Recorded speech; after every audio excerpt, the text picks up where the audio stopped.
And good afternoon, ladies and gentlemen, and we welcome you to X Stadium for the 92nd National Baseball Congress World Series, powered by Evergy.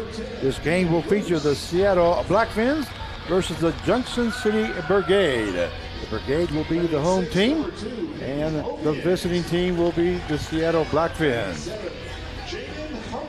And my name is Frank Martinez. I will be your play-by-play announcer. I'm joined by Mr. Mark Cavala, who will be our color commentator here today. And first of all, we're going to go through the brackets. As you can see, the first game played was the Santa Barbara, California Foresters here at noon against the Austin Goat Sox. Santa Barbara, California Foresters won 7-0. Our second game is this one here that we have between the Junction City Brigade and the Seattle Blackfins. Our 6 o'clock game will be the Alaska Gold Panthers versus the Hudson Monarchs. And our late game, which Mark and I will have, will be the Lone Star Baseball Club versus the Seattle Cheney Studs. As now we have 7 teams now left. Started off with 8 this morning, but the Goat Sox are been eliminated in this first game. We're going to go with the starting lineups. First of all, for the Seattle Blackfins, leading off and playing shortstop will be number 6, Patrick Klinkenberg. Batting second, the left fielder, number 23, Mario Martinez. Batting third and playing first base will be number 40, Carson McCurdy. Batting fourth and DHing will be number 34, Camden Raymond. Batting fifth and playing right field will be number 11, Alex Chamberlain. Batting sixth and catching will be number 25, Cooper Barrow.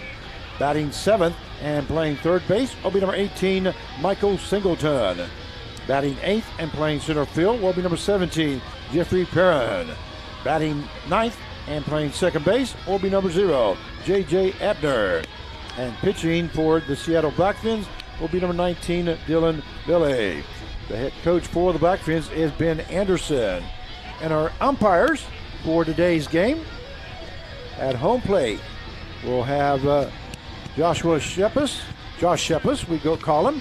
And at first base will be Robert Dickinson. And at third base will be Chance Wilson.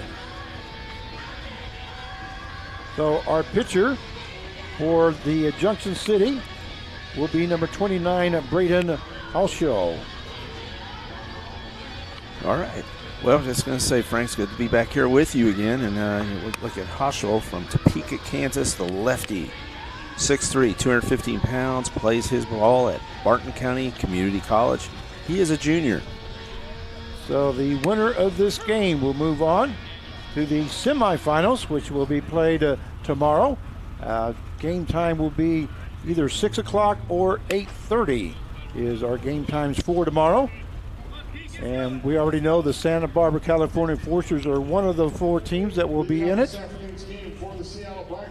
Junction City and Seattle will be their opponent, so the winner of this game. Then we have the Seattle Cheney Studs versus Lone Star. The winner of that game will face the winner between the Alaska Gold Panthers and Hutchinson. We're ready to get started. Leading off for the Blackfins will be the shortstop, number 6, Patrick Klinkenberg. Klinkenberg from Kirkland, Washington, 5'8", 180 pounds, Shoreline Community College. And he will be a senior.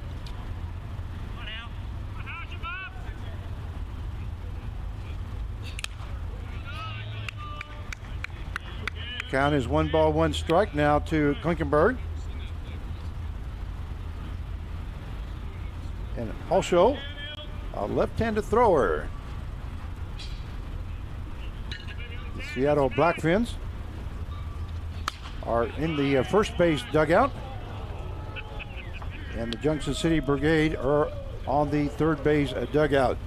All black jerseys with white pants are the Brigades, and a teal color for the Blackfins. Pop that one right in there. Strike 3.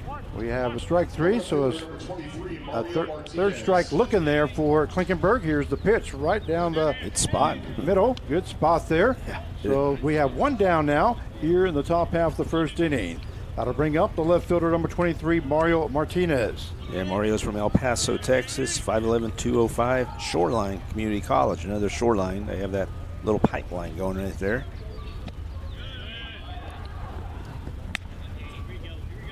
So Mario Martinez now the second batter here as we just getting started with this ball game. If you're joining us, we welcome you to the broadcast. A ball hit a line shot there to the third baseman. Walker jumps up, makes the catch for out number 2. So a line shot. We'll take a look at this again. Walker jumps up and makes the catch for that second out. Showing some vertical there. So we have 2 down now here in the top half of the first inning. And that'll bring up the first baseman, number 40, Carson McCurdy. And McCurdy's from Batesburg, Leesville. And he's 6'6", 230 from Mount Olive. That one in there for call, strike 1. Well, you know, Mark, we always have a call out to somebody or a shout out. Right. I'd like to give a shout out here to my financial advisors, Morgan Stanley, Spike Anderson, Aaron Alexander, and Blake Sanford. I went and visited them this morning, and they said that I have enough money to eat today and tomorrow. All right. So, but not to take me to dinner, right? Well, no, I'm not sure if okay. they didn't mention anything about taking you to dinner. Okay. They just said I had enough money to where I could eat today and tomorrow. Well, those are good people right there, and I know they're taking care of you, Frank. So we thank Spike and Aaron and Blake, and of course Morgan Stanley. Count is 1 ball, 2 strikes now to McCurdy. As that one misses. Excuse me. Outside, and the count goes 2-2 now. So 2 balls, 2 strikes, 2 outs here in the top half of the first inning.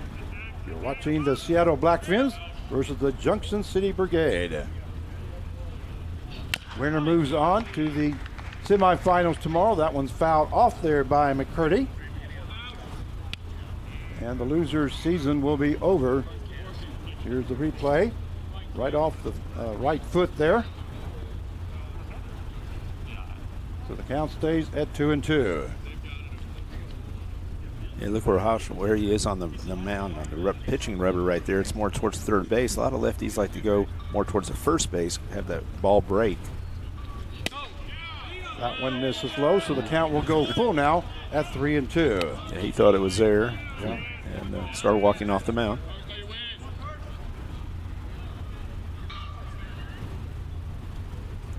So here's the 3-2 pitch by Halshow.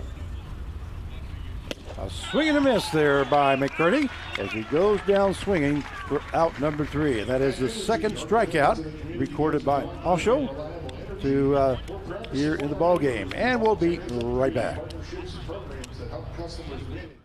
When you look for a place to learn, train, and grow, you need something that fits with your life. At Butler Community College, we want you to reach your goals in the most affordable way possible. That's why we keep our tuition rates low, so you don't have to stress about your future. It's why we offer hundreds of scholarship opportunities for pursuing your passion. And it's why we work hard to provide a professional higher education at a lower price tag. Butler Community College. Let's get started.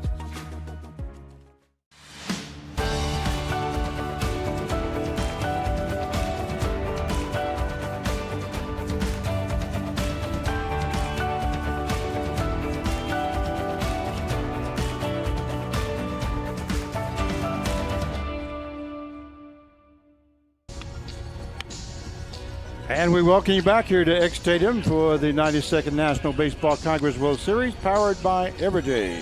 As we go to the bottom half of the first inning, we have no score so far. Due up for Junction City will be the third baseman, number 4, Kyle Walker. The pitcher for the Blackfins is number 19, Dylan Billy. Billy from Olympia, Washington, 6'2", 225, Cumberland. He's a 2028 graduate. So Walker is ready to go as he steps. We're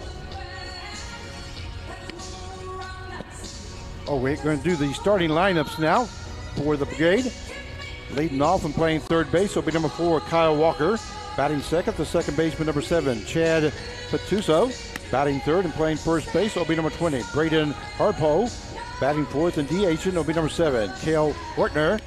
Batting fifth and playing left field will be number 10, Ian Luce. Batting sixth and playing right field will be number 2, Hayden Orviette. Batting seventh and playing center field will be number 32, Jalen Humbles. Batting eighth and catching will be number 23, Dalton Jorgensen. And playing shortstop will be number 1, Tyler Coffin. Pitcher is number 29, Hosho. All right, we're ready to get started as Walker steps into the batter's box. And Willie now ready for his first pitch.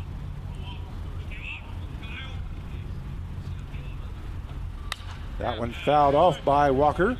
Yeah, Walker. He's from Topeka, Kansas, 6'1", 175 pounds. Plays his ball at Barton County Community College. And that was an 82-mile-an-hour pitch there. So the count, no balls, 1 strike. That one in there for call strike. As the count goes to no balls and 2 strikes now to Kyle Walker. Third baseman here this afternoon for the Brigade. Here's the 0-2 pitch. That one misses outside, and the count will go to 1 ball and 2 strikes. I was going to say Nick George in the Jayhawk League. He's the head coach with Junction City. Did a great job compiling this group of guys. That one hit to Klinkenberg, and the cutting off is Singleton, the third baseman, goes to first base.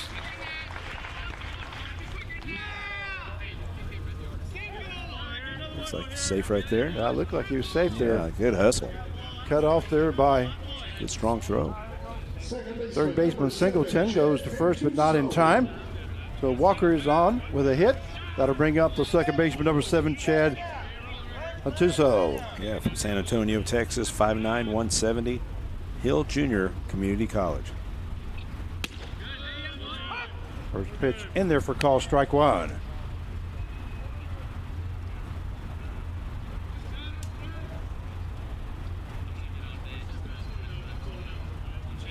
No balls, 1 strike now to Patuso. Here's throw over to first base. Walker in safely.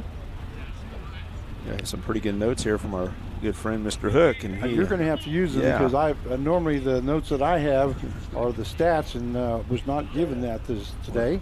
Well, I was going to talk more about his college. He had 50 games, 28 RBIs, hit .290. Pretty solid player.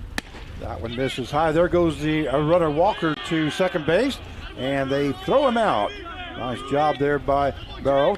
Covering was Abner at second base. So we're going to check this out here. There's a kind of delayed still there, but heads up there by Barrow.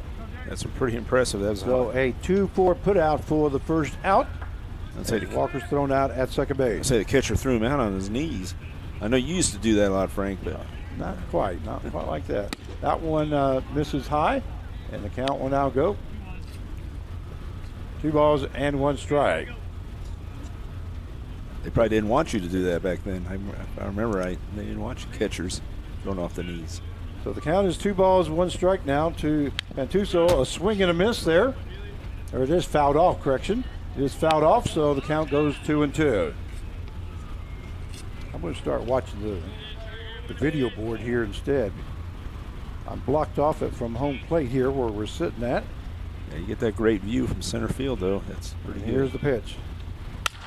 That one fouled to the right-hand side, and that's going to be out of play as the first baseman, McCurdy, goes to the fence area along first base and not able to get to it.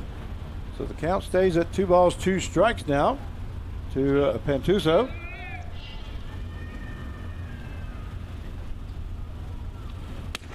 That one calls strike 3 as that hits the outside corner for out number 2. That is the first strikeout. Here's that pitch. Perfect pitch on the outside corner there for the third strike, and that is the second out of this inning. That'll bring up the first baseman, number 20, Braden Harpo. Yeah, from Burnett, Texas, 6'4", 225, Southern Illinois, Carbondale. His pitch misses inside for ball one. So the count 1 ball, no strikes, with 2 down here in the bottom half of the first inning. If you're just now joining us, you're watching the Seattle Blackfins versus the Junction City Brigade. That one misses outside for ball 2. 2-0. That was a changeup at 70 miles an hour.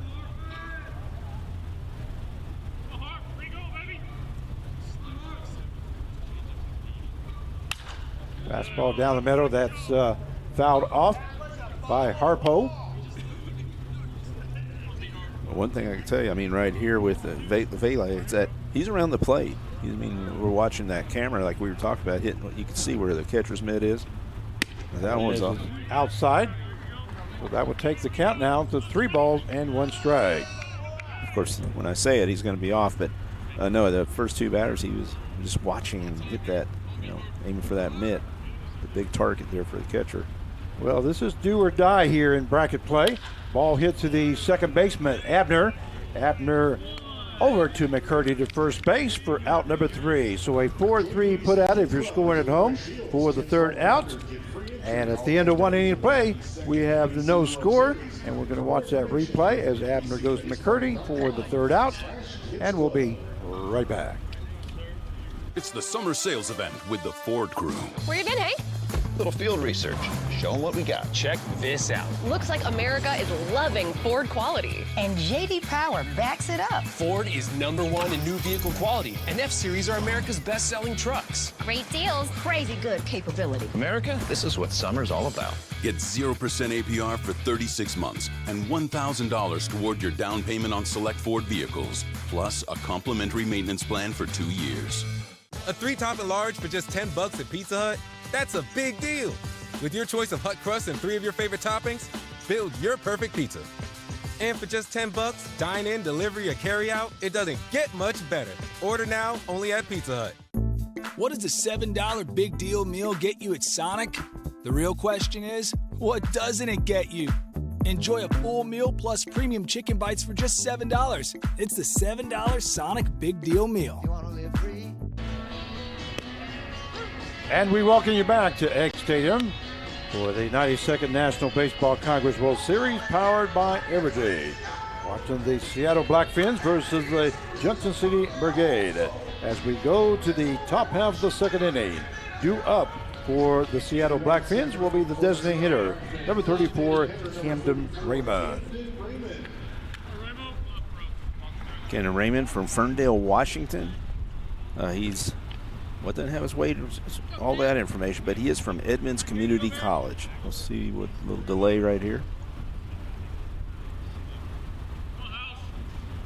So we do have Raymond coming up. Umpires discussing something here, not exactly sure what it is. And it looks like we're ready to get going.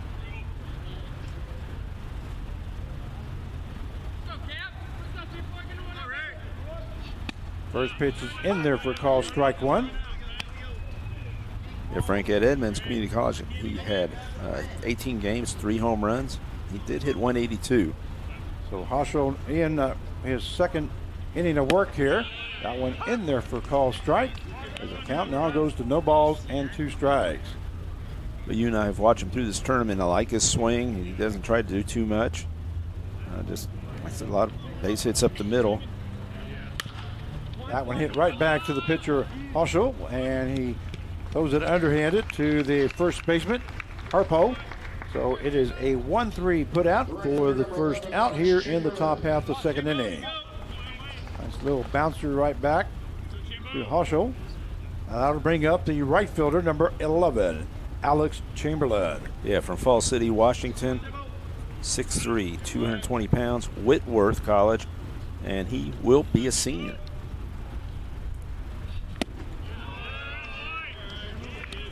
First pitch in there for a strike. The count goes to no balls and 1 strike now.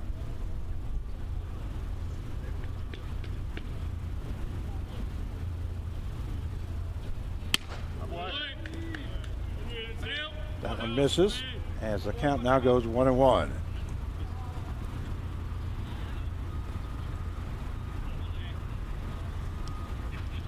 The 1-1 strike. Here's the pitch. Misses low for ball 2. 2-1 now the count to Alex Chamberlain, a right fielder for the Blackfins. Little cloud cover here today. Sun is shining through the cloud cover. And at different times anyway. That one fouled off along the first base side. It's kind of been strange the last couple of days with the cloud coverage and the sun comes out. Like you were talking about yesterday. What time did the sun come yesterday? At 8 something last night? It was 8:20. Yeah. And the sun finally came out.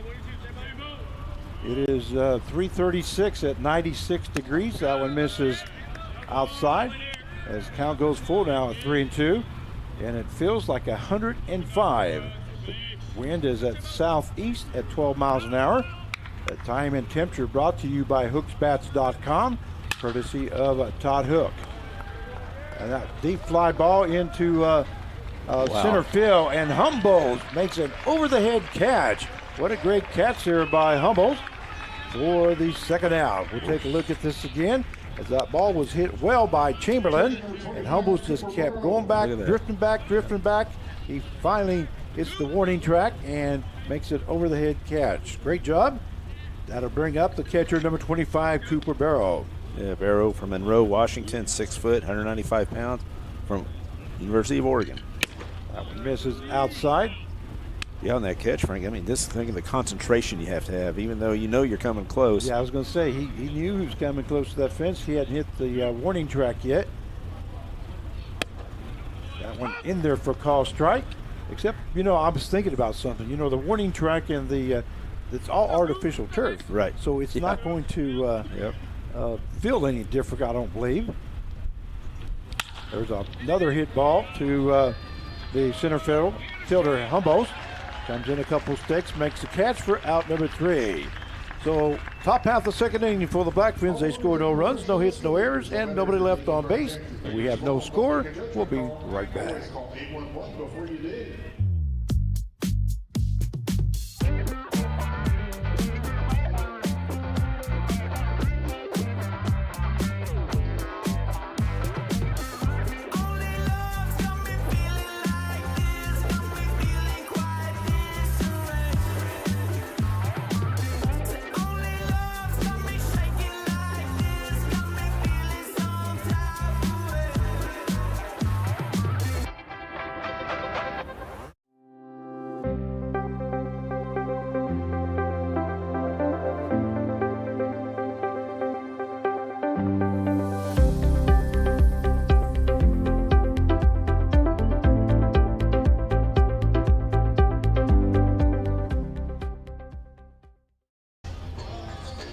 And we welcome you back here to X Stadium for the 92nd National Baseball Congress World Series, powered by Evergy.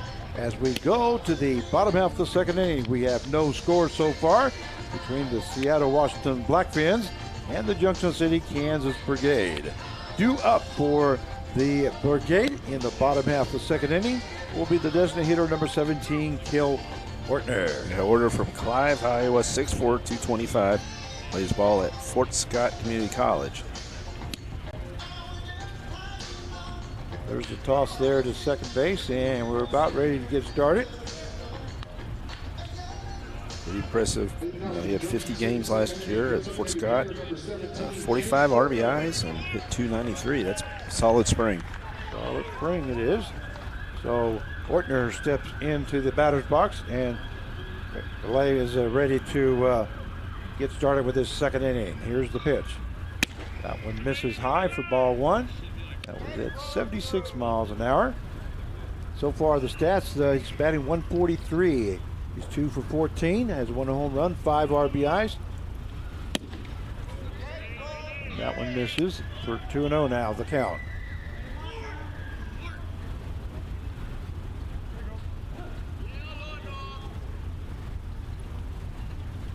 Here's the 2-0 count. Pitch now, that one misses for ball 3. 3 balls, no strikes now to Ortner. And normally I get a stat sheet on how they're doing for the tournament. But we didn't get one today for some reason. Not one was printed out, so when they give us the highlights on the batters, maybe we can keep that up a little bit longer, and I'll try to read them faster. That one is 3 balls, 1 strike now to Ortner. Here's the pitch. Swing and a miss there by Ortner, as the count now goes full at 3-2. He's coming back right there from a 3-0 count to make it a full count. That one lifted into left field. That's going to fall in for a base hit in front of Martinez. So Ortner records his first hit of the ball game. And we'll watch this again. As you can see, Ortner just made great contact there and just lifted it over shortstop's head. And that'll bring up the left fielder, number 10, Ian Luce. Yeah, Luce from Manhattan, Kansas. 5'11", 190 pounds. Playing his college ball at South Florida.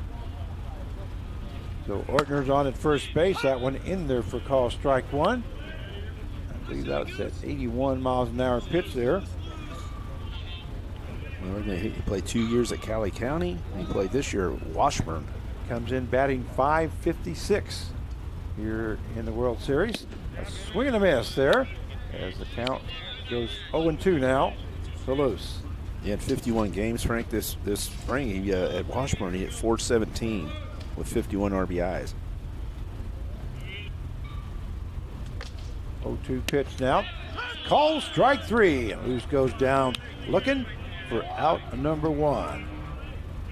So we have 1 down, and that is the second strikeout recorded by Billy. And that'll bring up the right fielder, number 2, Hayden Ovied. Ovied from Amigo, Kansas, 6'2", 205 pounds.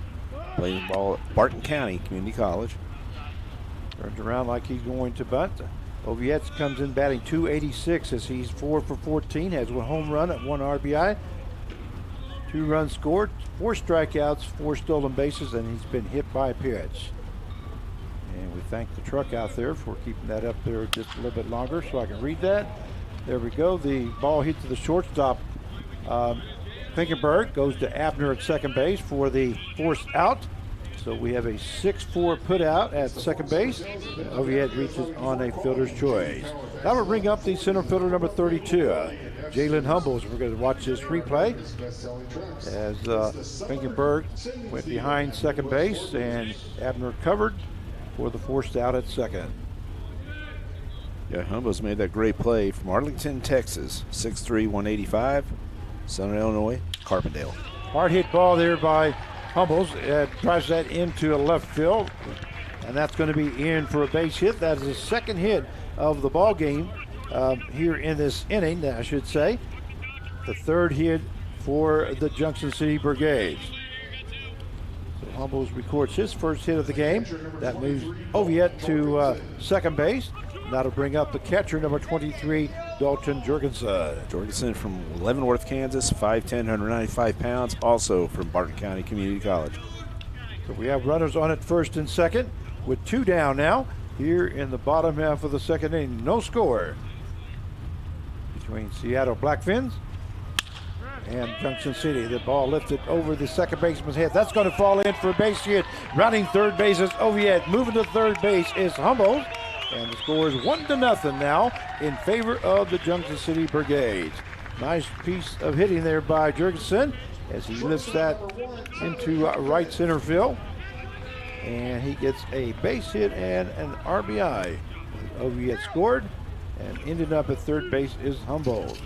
That'll bring up the shortstop, number 1, Tyler Coffin. Coffin from Kansas City, Missouri, 5'11", 165 pounds. He is a junior at Emporia State.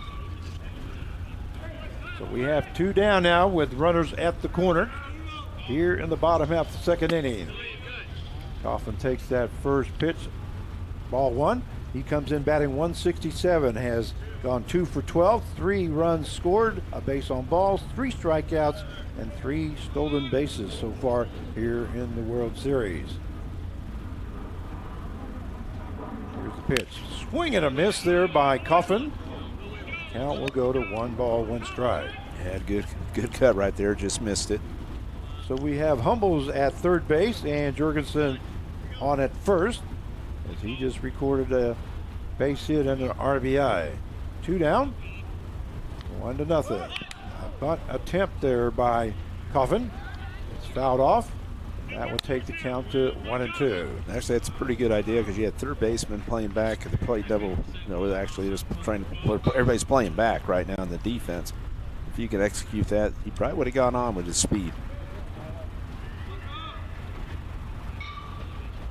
Once again, this is single elimination time. There goes the runner. Ball hit into left center field. That's deep. That's going to be a ground rule double by Coffin. Another run will score as Humbles comes in to score. Jurgensen will end up at third base, and Coffin is in with a stand-up ground rule double and an RBI. 2-0 is the score now in favor of Junction City. They've scored 2 runs here in the bottom half of the second inning. We'll take a look at that again. You can see that was hit into left center field. Took one bounce and over the fence. That'll bring up the third baseman number 4, Kyle Walker. If he's just getting that ball up right now. Walker had a base hit his first time up. And he tried a delay steal and was thrown out 2-4 for the second out of the inning. One thing we kind of talked about is that this whole tournament looked hard to get guys out with 2 outs. I mean, we're seeing so many 2-out runs, production. No balls, 1 strike as that one was fouled off. That one hit to the second baseman, Abner, and he bobbles the ball. So 2 runs are going to come in, and scoring from third base was Jurgensen. Scoring from second base as he never stopped was Coffin. And the score is 4-0 now in favor of the Junction City Brigade. If you look at this replay, you can see it's like you just need to knock it down or something, but he kind of drifted a little. Yeah, he was moving to his left when that pitch was being thrown, and then had to go to his right and not able to come up with it. You need to stop that. At least stop 1 run. There goes Walker to second base, and he's in safely. So a stolen base there by Kyle Walker. And Junction City being very, very aggressive. That stolen base is brought to you by Kansas Surgery Recovery Center. From game day to every day, Kansas Surgery and Recovery Center is committed to helping you recover and get back in the game. Thank you very much for your sponsorship. 4-0 is the score. Count is 1 ball. That one's fouled off, and that will even up the count at 1 ball and 1 strike. And like I said, I know a little about watching Junction City during the summer and watching them. I mean, right now they're very aggressive and just doing things like that. They'll be running. They'll be taking that extra base. They'll do whatever it can. They'll be stealing bases. So Junction City with 4 hits here in the bottom half of the second and 4 runs. That one misses outside as the count now goes to 2-1. It's 5 hits. It's 5 hits? Yeah. No, I meant 4 hits this inning. Oh, okay. That's right. 4 hits this inning. 5 hits total. There you go. Ball hit to the shortstop. Klinkenberg goes to first base to McCurdy for out number 3. So a 6-3 put out for the third out, but not before the Junction City Brigade score 4 runs. So at the end of 2, it is Junction City 4 and the Seattle Blackfins 0. And we'll be right back.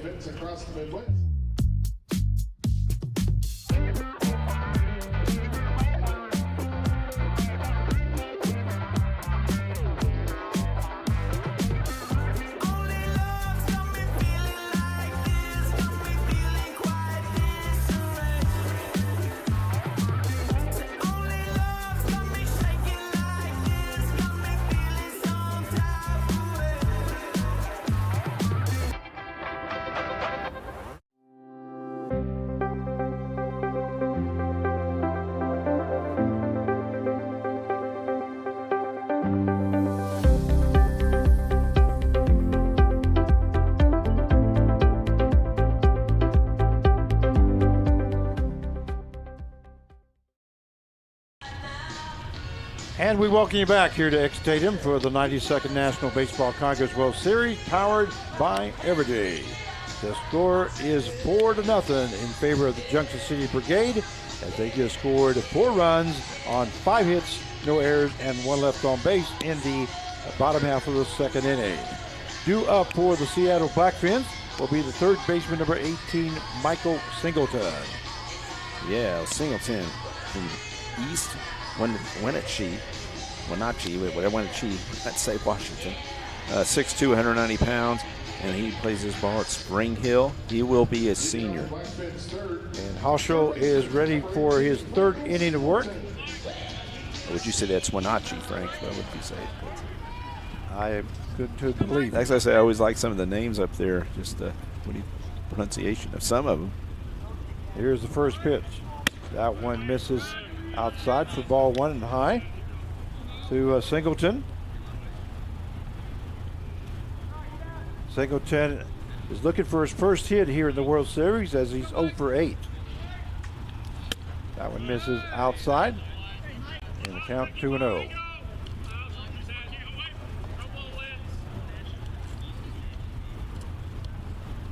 So 2 balls, no strikes now as we get started with the top half of the 3rd inning.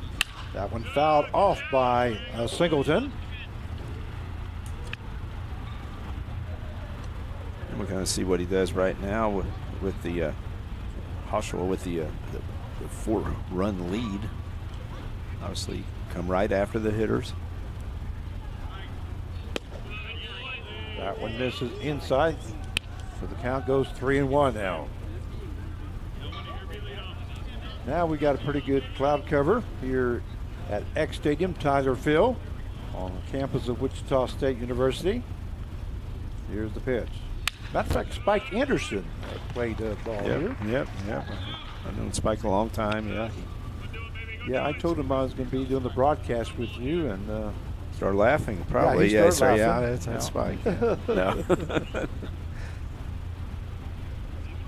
So the count goes full now at 3-2 now to Singleton. And here's the pitch. That one also fouled off to the right-hand side.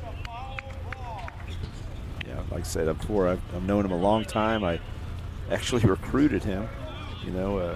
I've told you that story. Yeah, you did tell me that story. Go ahead. Well, I was at Friends University as a assistant. That's how long ago it was, a young assistant. Frank. Well, that must have been a lot of years ago. Yeah, that's how.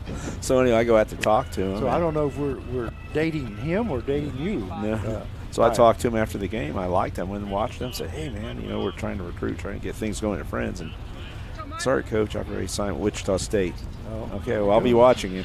So yeah, we talk every once in a while and stuff. But that one misses outside for ball 4. So Singleton will be on at first base on a walk.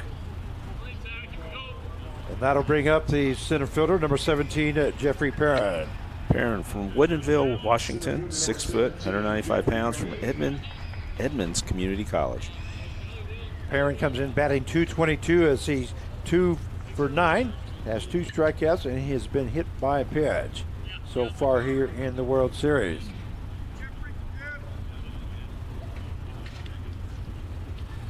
That one misses inside for ball 1. 83-mile-an-hour pitch there by Hoschel. Singleton on at first as he just walked here in the top half of the 3rd. That one misses low. 2-0 now the count. You got your work cut out for you today. You look like you're over there with a chicken with the head cut off. You got all those stats in front of you. Well, Mr. Hook there helped me out here. He does that his one research. fouled off. Now you know what I have to go through when I'm got all those definitely. stats. Yeah, that's nice. A little more information for everybody. I mean, that's what we're talking about. Like, just find out that the pitcher right here, he's. I'll talk more a little about his college. That one lifted into right field. That may be in. It is in for a base hit. Rounding second base is Singleton, going to third, and Perrin is in with his first hit of the ball game. And the first hit of the World Series. That'll bring up the second baseman, number 0, J.J. Abner. Abner. Take a look at that again here. Go ahead Carb. there. See, that was hit right down the line. Exactly what you want. Get something going, especially no outs. JJ's from Seattle, Washington, 5'9", 180 pounds. He goes to school at Seattle. He did go. I think he's going to Gateway Community College. First pitch to him is in there for call, strike one. That was a 74-mile-an-hour pitch there by Huschel. Well, actually, he went to Gateway, which is a junior college there in Arizona, Phoenix, and now he's going to Seattle. He'll be a senior. That one misses outside. As the count is 1 ball, 1 strike now. Second baseman this afternoon for the Seattle Blackfins.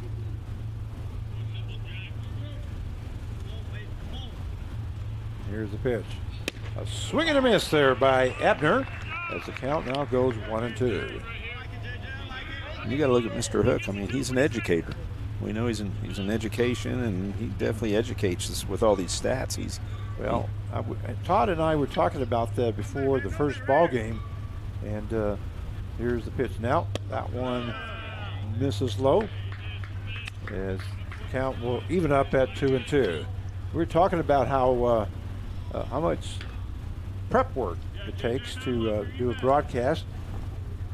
Unfortunately, I'm not able to do very much because I'm also PAing, and so that makes it a little bit difficult. A ball hit to right field. That's going to be in the gap there by Ebner. So coming in to score is Singleton from third base. Rounding third base is Perrin, and Ebner ends up at third base with a triple and 2 RBIs.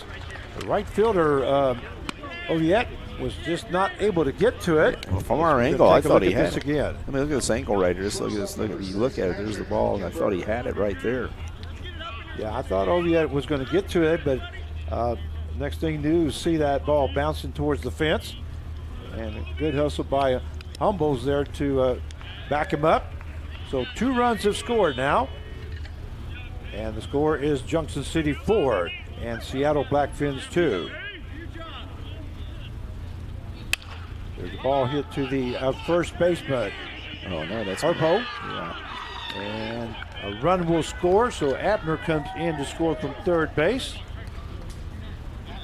So the score now 4-3 in favor of Junction City. You just look at it, I mean, there's no outs still. There's still no outs. 3 runs right there. Junction City's be pretty upset right now because you had that 4-0 lead. You're looking for a shutdown inning, and you got the complete opposite. That'll bring up the left fielder, number 23, Mario Martinez. You're right. You're thinking you score 4 runs, and now we're on a pretty good path, and then you give up 3 here the very next half inning. It's not like a bunch of walks or anything like that. No, there's hits. Base hits. There was 1 walk to Singleton. Then after that, we had Perrin with a base hit and a triple by Abner. Another hit by Klinkenberg. Brings up the left fielder, number 23, Martinez. Martinez threw out to the first baseman, his first time up. We've seen what Martinez can do in this tournament. That one misses inside as the count goes 2-0 now. So 4-3 is the score in favor of Junction City over the Seattle Blackfins.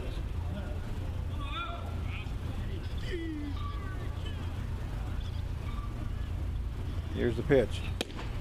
That one in there for call strike.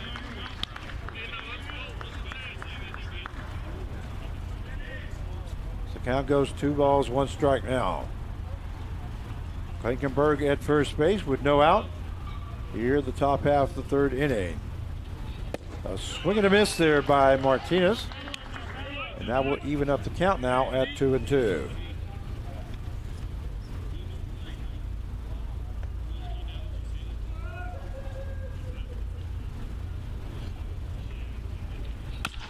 Ball hit to the second baseman.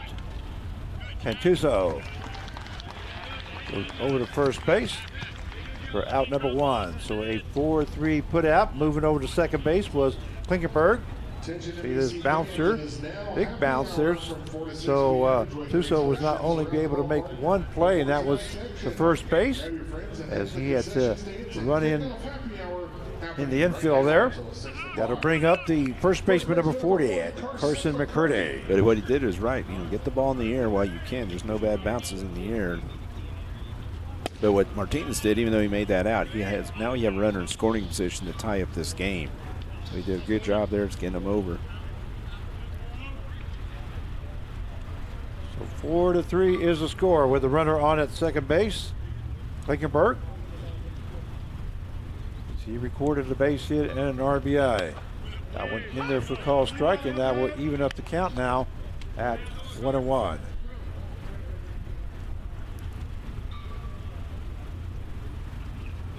We'd like to welcome the 304 or 5 people that are watching this. We hope you enjoy the broadcast. There goes Klinkenberg to third base. And that is a stolen base. That stolen base is brought to you by Kansas Surgery and Recovery Center. And again, Frank, a lefty pitcher. Those are easy to steal off of when you're at second base.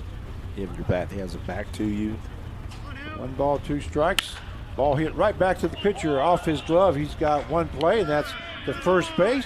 So it's a 1-3 put out, but Klinkenberg will score from third base as pitcher also all he had was. If it's in front of him, he would have had him at home, because he knew he didn't have a shot. So the score is tied up now at 4 apiece here in the top half of the third inning. Brings up designated hitter number 34, Camden Raymond. That one in there for call strike 1. And like I said about Raymond, very patient hitter.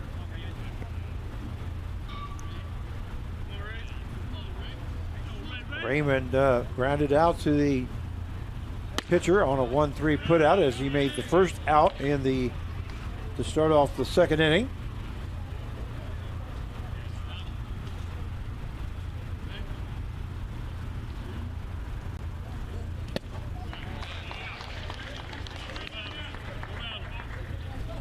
One ball, 2 strikes now to Camden Raymond.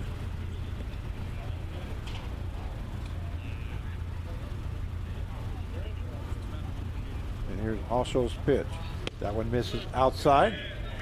So that will even up the count now at 2-2. Setting up his off speed right here. I don't know if he's going to try to pop in a fastball by this guy, but Raymond is the designated hitter in the 4th spot. And he looks like he's got some power. The ball hit right back to the pitcher. And once again, Halshaw makes the catch. Goes over to first base to Harpo for a 1-3 put out. And that is it, but not before the Blackfins score 4 runs to tie the ball game up. And we'll be right back. Taco Bell's new $3 melty pepper jack steak burrito. Luxuriate in premium grilled steak and new pepper jack sauce in the melty steak burrito. All that for only $3. That kind of looks might go to your head. Can I have a steak knife? You may not. Until you chew it. The $3 melty pepper jack steak burrito. Now joining the Lutz value menu with 10 items, each just $3 or less. Only at Taco Bell.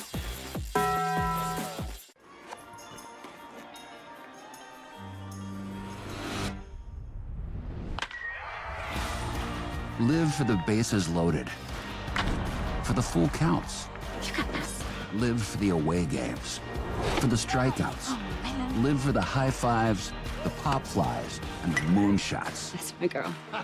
There's my slugger. Live for the big moments and the little ones. Live the game like never before. And we welcome you back here to X Stadium for the 92nd National Baseball Congress World Series, powered by Evergy. As we go to the bottom half of the third inning, the score tied up at 4 apiece. The Junction City Brigade scored 4 runs in the bottom half of the second inning, and Seattle Blackfins answered them back with 4 runs in the top half of the third to tie the ball game up. Due up for Junction City will be the first baseman, number 20, Braden Harpo. Harpo grounded out to the second baseman. 4-3 put out for the third out in the first inning. So he's 0 for 1 here in the ball game. Ball lifted to left field. A left fielder, Martinez, takes a couple steps to his right, makes the catch for out number 1. One pitch, one out here in the bottom half of the third. That'll bring up the designated hitter number 17, Cale Ortner.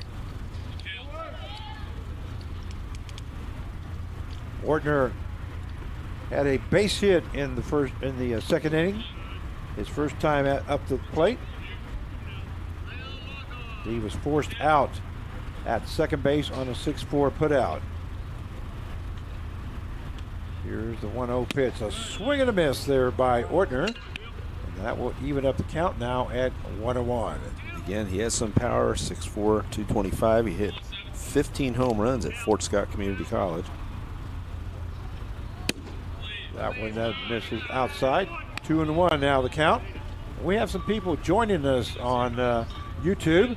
We want to welcome you. You're watching Junction City Brigade versus the Seattle Blackfins. The score is 4-4, all tied up. A check swing there by Ortner. As we are in the bottom half of the third inning. 3-1 count now to Cale Ortner. That one misses outside, so Ortner will reach on a walk. Number 10, Ian Luce. And that is the first walk given up by Belay. Brings up the left fielder number 10, Ian Luce. I know before we talked about his last year at Washburn, but he spent 2 seasons at Cali, where he hit .322, Cali County in Kansas. He's 0 for 1 so far in the ball game as he struck out. He made the first out of the inning in the second inning after Ortner had reached base. Here's the pitch. That one line shot there by Luce, right past McCurdy's glove there. It looked like it ricocheted off his glove, not able to get make the catch. Much time to react. Look at that. Replay here. Look at this line shot there as McCurdy sticks his glove up and off the glove into right field. So a base hit there by Luce. And Ortner will move to second base. And that'll bring up the right fielder number 2, Hayden Oviad. Yeah, it's in slow motion. We were watching it. It wasn't like that with him. Oviad reached on the fielder's choice and has scored 1 run here in the ball game so far.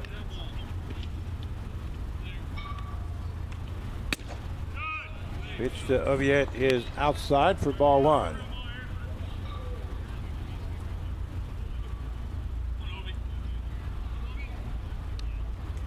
Two runners on base. Luce at first has just reached on a base hit, and Ortner moved to second.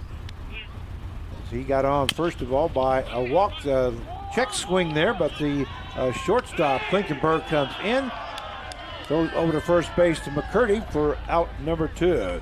So a 6-3 put out. Good hustle there by Klinkenberg, as that was a check swing, and Klinkenberg had to go a long ways, go across his body for that out.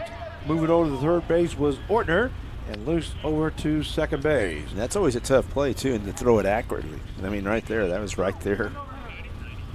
That'll bring up the center fielder number 32, Jalen Humboldt. With runners on at second and third, and 2 down here in the bottom half of the third. Hard hit ball into right field.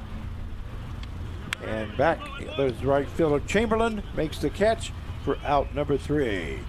So at the end of 3 innings of play, score tied up at 4 apiece, and we'll be right back. Taco Bell's new $3 melty pepper jack steak burrito. Luxuriate in premium grilled steak and new pepper jack sauce in the melty steak burrito. All that for only $3. That kind of looks might go to your head. Can I have a steak knife? You may not.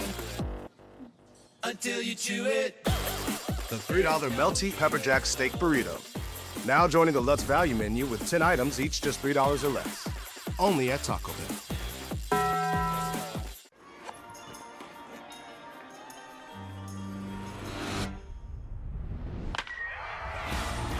Live for the bases loaded. For the full counts. You got this. Live for the away games.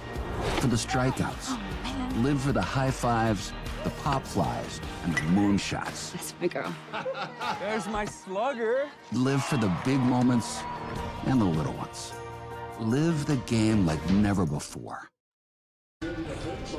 And we welcome you back here to X Stadium for the 92nd National Baseball Congress World Series, powered by Everjay. My name is Frank Martinez. I'm your play-by-play announcer for today's ball game, and I have Mark Cavala, who is our color commentator. Mark, once again, we thank you very much for coming in and giving us your expertise. Well, I'm enjoying this game. I mean, it's 4-0 with Junction City, and all of a sudden now we got a new game, Frank. 4-4. 4-4. As we go to the top half of the fourth inning, due up for Seattle will be the right fielder, number 11, Alex Chamberlain. But we do have a new pitcher now coming in. Looks like it's number 39, Cooper Tannerhill. Yeah, Tannehill from Wichita, Kansas, 6'2", 200 pounds. Played his ball at Cloud County Community College.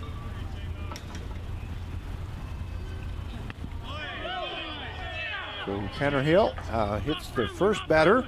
That was Chamberlain. So Chamberlain will move to first base as a hit batsman. And here's that pitch. Tailing inside there. Oh, yeah. Gets him on the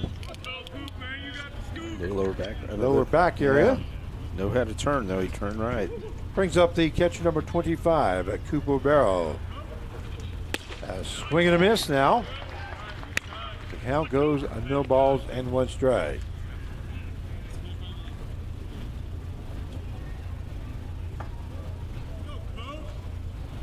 Top half of the fourth inning, 4-4 the score between Seattle Blackfins and Junction City Brigade. Count will now go to 1-1. And Tannerhill now in relief here in the fourth. That one gets away, and moving over to second base will be Chamberlain. So the count goes 2 balls and 1 strike. Yeah, it's interesting to see what the coaches, we don't know, you and I don't know what they're doing, how many pitches that certain guys have, but both bullpens, they'll be pretty busy, again, in the middle innings for sure. Look at right now, you can see Junction City's busy right now. That went in there for call strike, so that will even up the count at 2-2. Well, you know as well as I do, on a do-or-die game where loser goes home, you're going to use all your tools that you have, all your arsenal, I should say, that you have. That one misses outside, so the count will go full now at 3-2. It's like I said, everybody's hot today. Everybody better be ready to go. Everybody's on go. Unless you pitched yesterday or whatever, but especially a starter yesterday, you're out of it. But that one fouled off there by, oh, excuse me, let me get a drink of water. Yeah, there has to be urgency today because to go on, so it's right. So everybody who steps in there, if a pitcher doesn't have it, you got to go to the next guy up.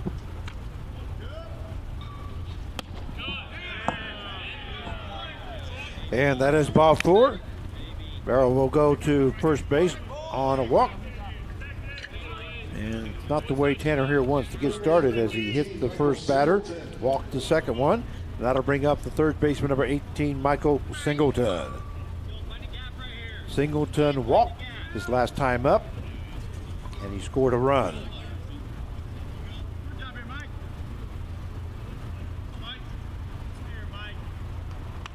And here's Tannerhill's pitch.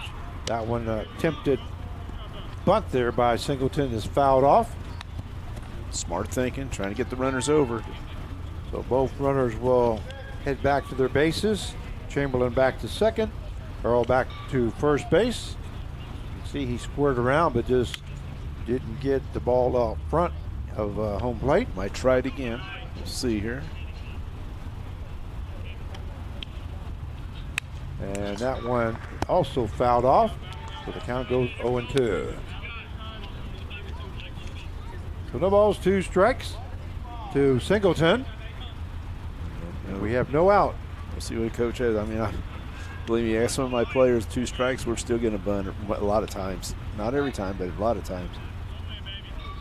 You let him swing away, and swinging is Singleton goes down swinging for out number 1, and that is the first strikeout recorded by Tanner Hill. Here's that pitch, right, challenging right down the middle, and that'll bring up the center fielder number 17, Jeffrey Perrin.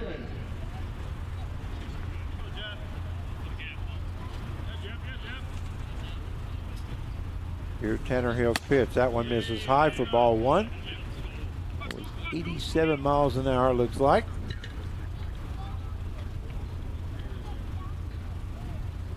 Tannehill definitely, that helps him out. Get his confidence going right here. Get out of this inning. That's if you're Junction City. Perrin reached on the base hit his first time up and also scored a run.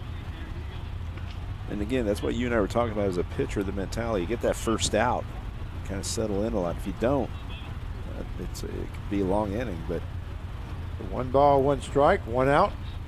And that one's in there for call strike. 79 miles an hour pitch by Tanner Hill, as the count now goes to 1 ball, 2 strikes. Settle in right there. Runner on at first and second. With 1 out, here's the pitch, misses high.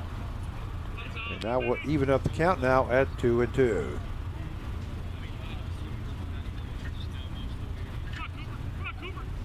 Well, you know, I know that both teams have had a long summer, but everybody wants this game. Oh, yeah. They want to continue playing.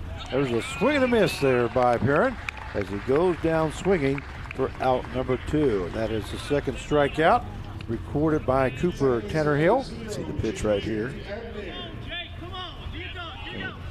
Breaking down. Yeah, look at that. That'll bring up the second baseman, number 0, J.J. Abner. I think hitters don't like it. They don't like the balls. A lot of movement. They like to see fastballs, same plane or whatever. But man, that's a tough pitch. Here's the pitch. That one misses high for ball 1. Abner reached on a triple the last time up as he drove one to right center field and has 2 RBIs here in the ball game. Here's the 1-0 pitch. That one in there for call strike. So that will even up the count now at 1-1. University of Seattle, he had 3 games, he had 10 hits. 36 games, sorry. We are in the top half of the 4th inning. The score tied up at 4 apiece between the Seattle Blackfins and the Junction City Brigade. If you're just now joining us, count is 2-1 now to J.J. Abner. Tanner Hill's 2-1 pitch. Swing and a miss there by Abner, and that will even up the count now at 2 balls, 2 strikes. Runners at first and second with 2 down. Just an excellent adjustment by Tanner Hill right now. I mean, he's got his stuff. He knows what's working, and they're calling the pitches that are working for him right now. Which is like that slider. And that one misses outside. So that will take the count to full now at 3-2. With runners on at first and second and 2 down, the runners will be taken off on the pitch.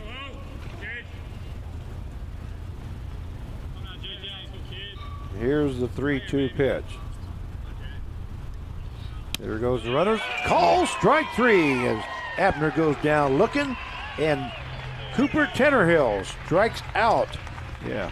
The side after hitting the batter and walking the batter. Yeah, look at the location. Here's the pitch. Look at the location right here.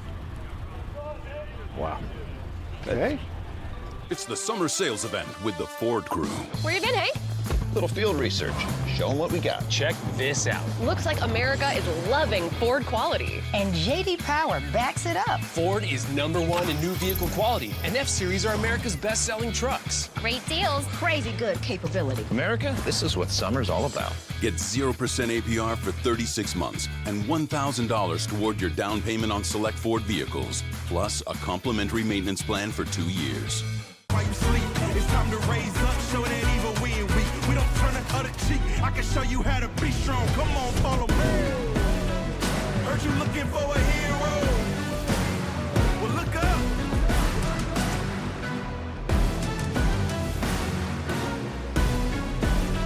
I know the journey got hard for a minute, but I ain't giving this up. I got the heart of a champion. If I get knocked down, I get back up. And we welcome you back to X Stadium for the 92nd National Baseball Congress World Series, powered by Evergy. As we go to the bottom half of the fourth inning, the score tied up at 4 apiece between the Seattle Blackfins, the visiting team, and the home team, the Junction City Brigade.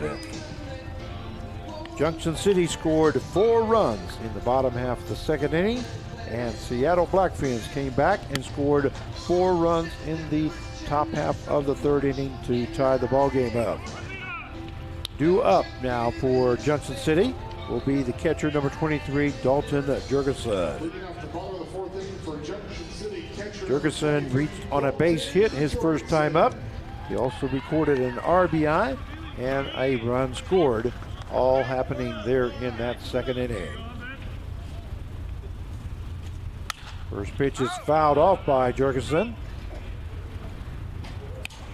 Jurgensen played baseball this last spring at Barton County Community College, 33 games and 24 RBIs, and hit .345. That's where Mark Steniford's at, isn't it? No, he's at Tabor. Oh, Tabor. College, Okay, yeah, I'm yeah. sorry. I don't know what I was thinking Brent there. Biggs. Coach Biggs, yeah, he's over there. Barton does a great job. Count is 1 ball, 2 strikes now to Jurgensen. I've talked about that this morning, and I knew that, but for some reason that popped in my head. Well, thank you for straightening me out.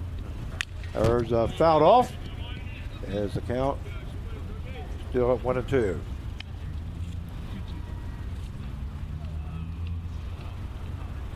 Look at the flag now. The wind's really picked up, looks like. Yeah, what is that gust, I wonder? It's got to be up there. Let's see, left fielder's playing back a little, so yeah. Ball lifted into right center field. That's going to be in for a base hit by Jurgensen as he records his second hit of the ball game. Ball looked like it just hung up there. Wasn't sure if the Chamberlain was going to be able to get to that or not, but it fell in for a hit. And that'll bring up the shortstop, number 1, Tyler Coffin. Coffin had a double his first time up and 1 RBI. Also scored a run in that second inning. A swing and a miss there by Coffin as the count goes no balls and 1 strike.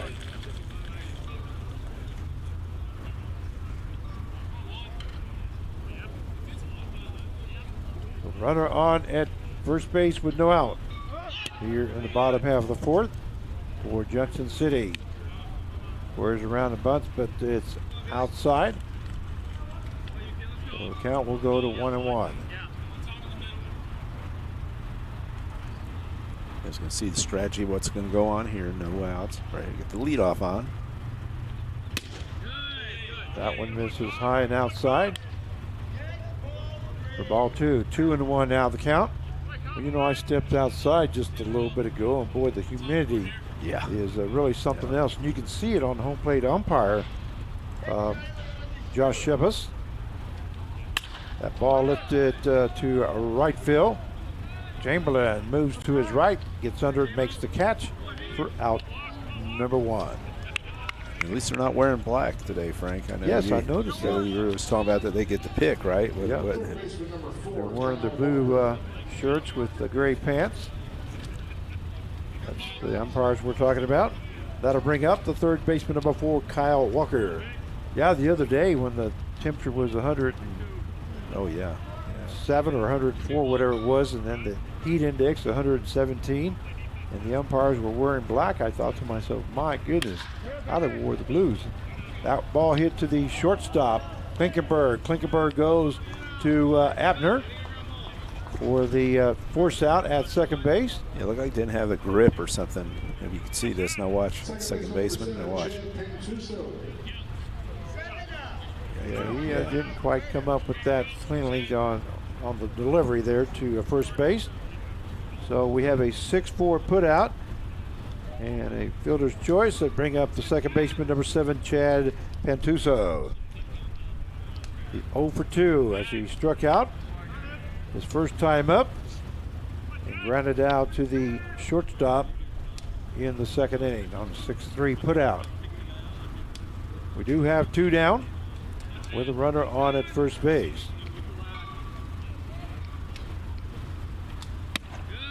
That one in there for call strike. No balls, 1 strike now to Pantuso.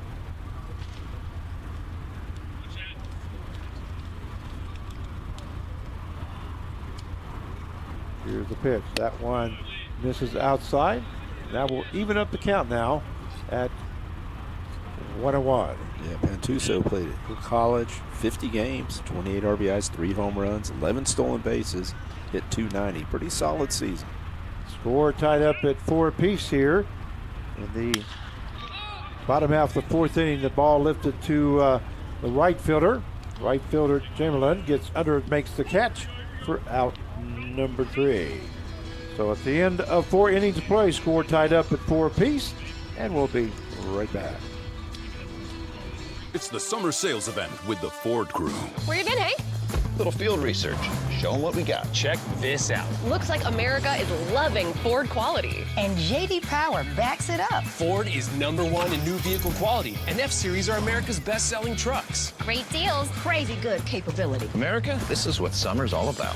Get 0% APR for 36 months and $1,000 toward your down payment on select Ford vehicles, plus a complimentary maintenance plan for 2 years. While you sleep, it's time to raise up, show that evil we ain't weak. We don't turn the other cheek. I can show you how to be strong. Come on, follow me. Heard you looking for a hero. Well, look up.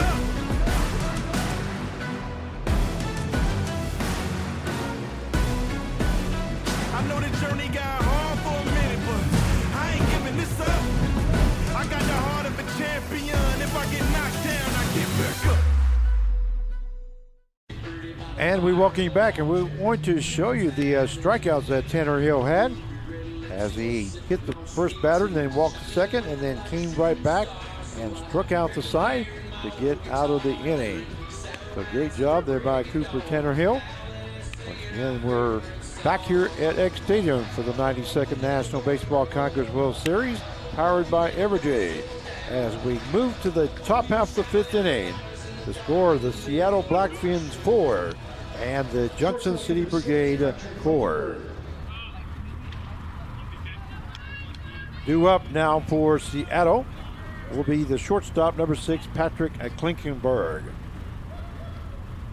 He struck out his first time up as he started the ball game with that strikeout. Then in the 3rd inning, he got a base hit and an RBI. There's a fouled off there by Klinkenberg. And he also scored a run in that top half of the 3rd inning.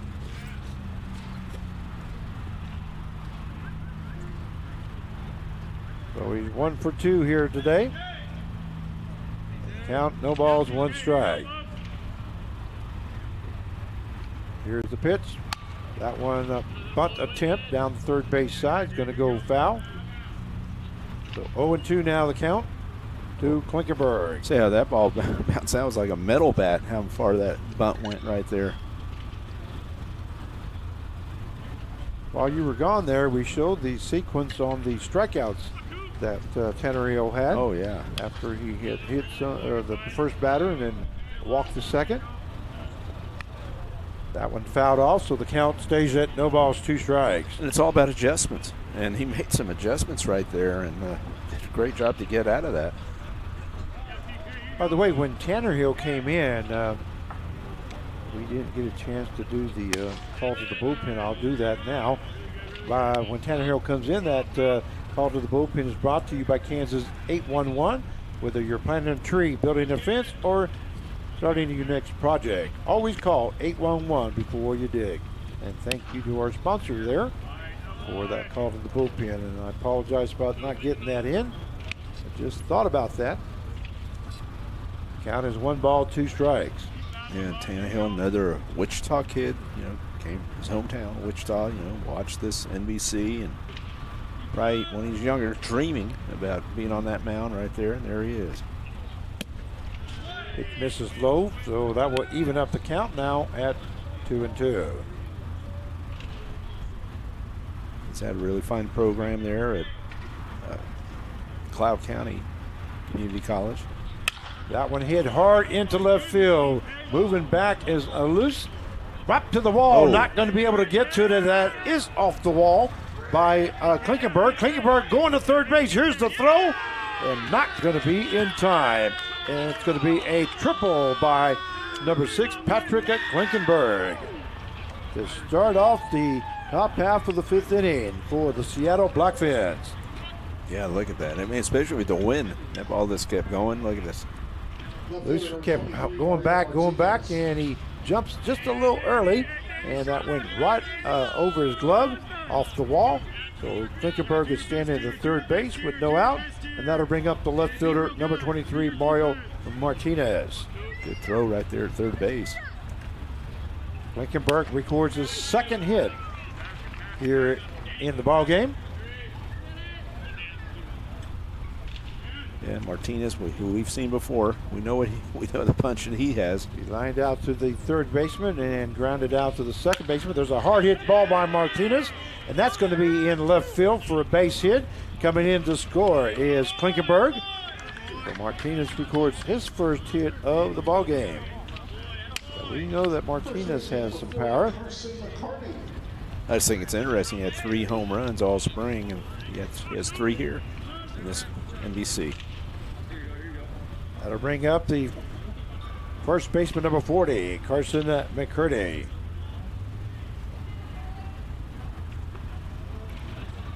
And those 3 home runs were his first 3 hits. Yeah, that's his first the World Series base hit, I believe.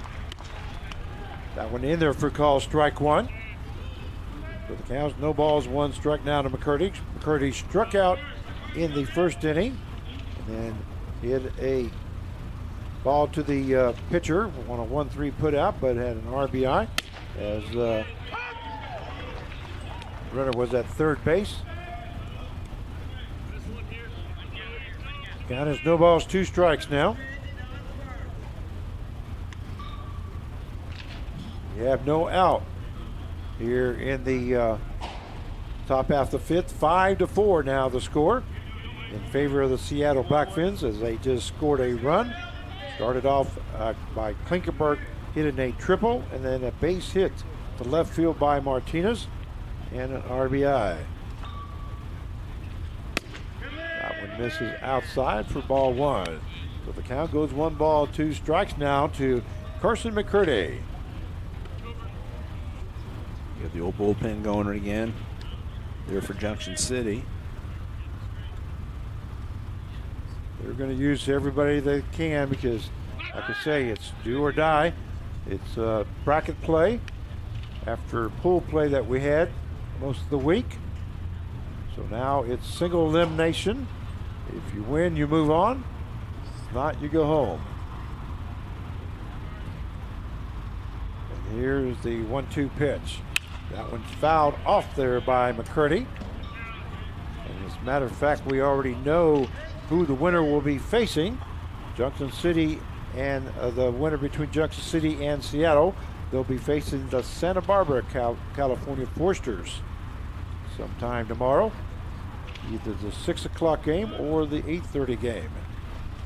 Once the schedule is set, here's the pitch. That one misses outside, gets away from the the catcher, Jurgensen, but not far enough for Martinez to advance. Good read on Martinez right there. Not to go. 5-4 the score in favor of Seattle Blackfins. And here's Tanner Hale's pitch. That one fouled back. It looks like it's going to be in the stands. And an NBC souvenir for that young man. Boy, is he excited. You know, something how a foul ball gets people excited. Mom gives him a high five. Yeah. Or maybe it was just another fan. I better not better not get that young man in trouble there, the dad that's with him. That one hit into right field. Right fielder, Oviette makes the catch for out number 1. So an F9 if you're scoring at home for the first out, and that'll bring up the designated hitter number 34, Camden Raymond. Raymond is 0 for 2 here today, so he's grounded out to the pitcher twice now here in the ball game. 1-3 put out. Here's the pitch. That one misses inside for ball 1. Like I said, he started out really well in this tournament, and right now, I mean, he's get the big hit right here. Like I said, I just like his approach at the plate.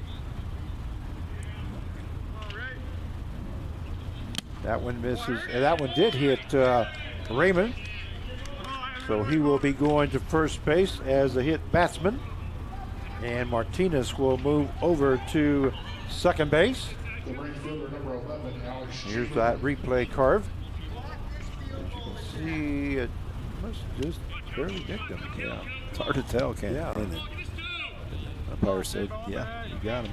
That'll bring up the right fielder, number 11, Alex Chamberlain. Chamberlain got hit by a pitch his last time up, and he flew out to center field in the second. Ooh. And he gets hit by a pitch.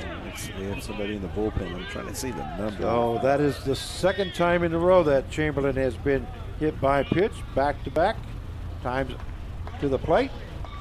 So now we got Martinez will move to third, Raymond to second, Chamberlain on at first, and looks like we may have a pitching change. So we are going to have a pitching change. While they do that, we're going to go on a small break, and we'll be back to let you know who that pitcher is. We'll be right back. Hey, howdy ho, neighbor! Request to locate, huh? I think I know what I'm doing. I'll be done before you could spell 811. Digging without locating the underground utilities is like driving with your eyes closed. It's fine! Jeff, what did you do? I think I broke the law! Safety is in your hands. Every dig, every time. Click or call Kansas 811. And we welcome you back, and we do have a pitching change. It looks like it's going to be number 33 there, Carv. Yeah, it's Sebastian Udlin from Blue Springs, Missouri, 5'9", 185 pounds, and he plays his baseball at KCK, Kansas City Community College. So that call to the bullpen is brought to you by Kansas 811. Whether you're planting a tree, building a fence, or starting your next project, always call 811 before you dig. That's Kansas 811. Know what's below before you dig.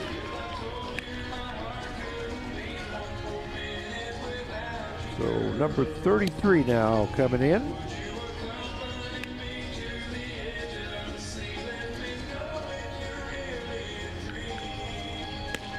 Now the pitcher here in the top half of the fifth inning. The score 5-4 in favor of the Seattle Blackfins over the Junction City Brigade. First batter he'll be facing is the catcher, number 25, Cooper Barrow.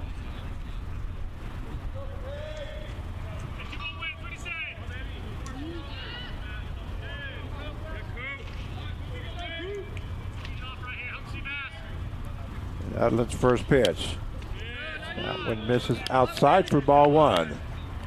Udlin, he KCK, 13 appearances, all in relief, 11 2/3, 1-0 record with a 6.17 ERA. So he knows relief. There's the ball hit the second baseman. Wow, what a bounce there. Looks like he's going to be out. That was Pantuso. Went over to Kaufman at second base. And they're going to call him out.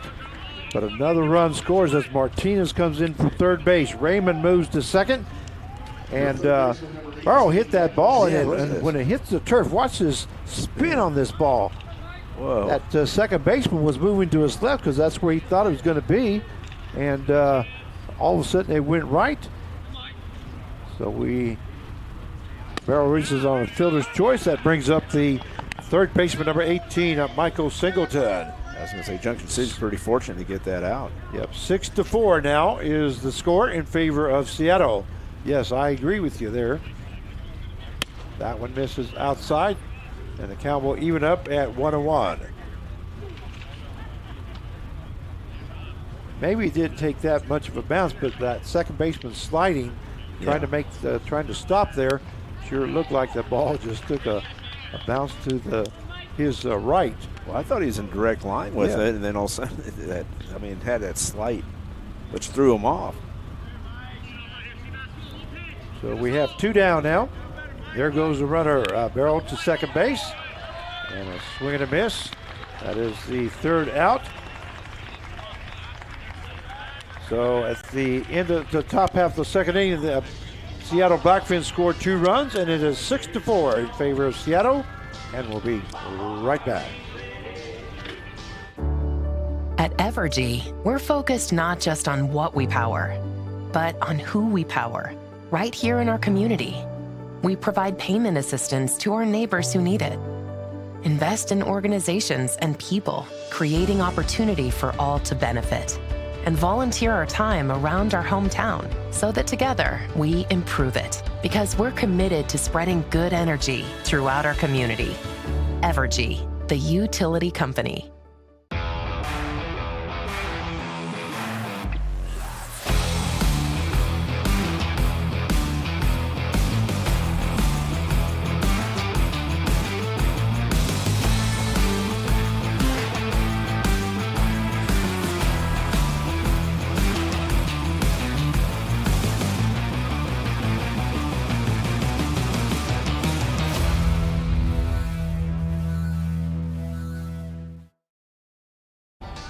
And we welcome you back to X Stadium for the 92nd National Baseball Congress World Series, powered by Evergy.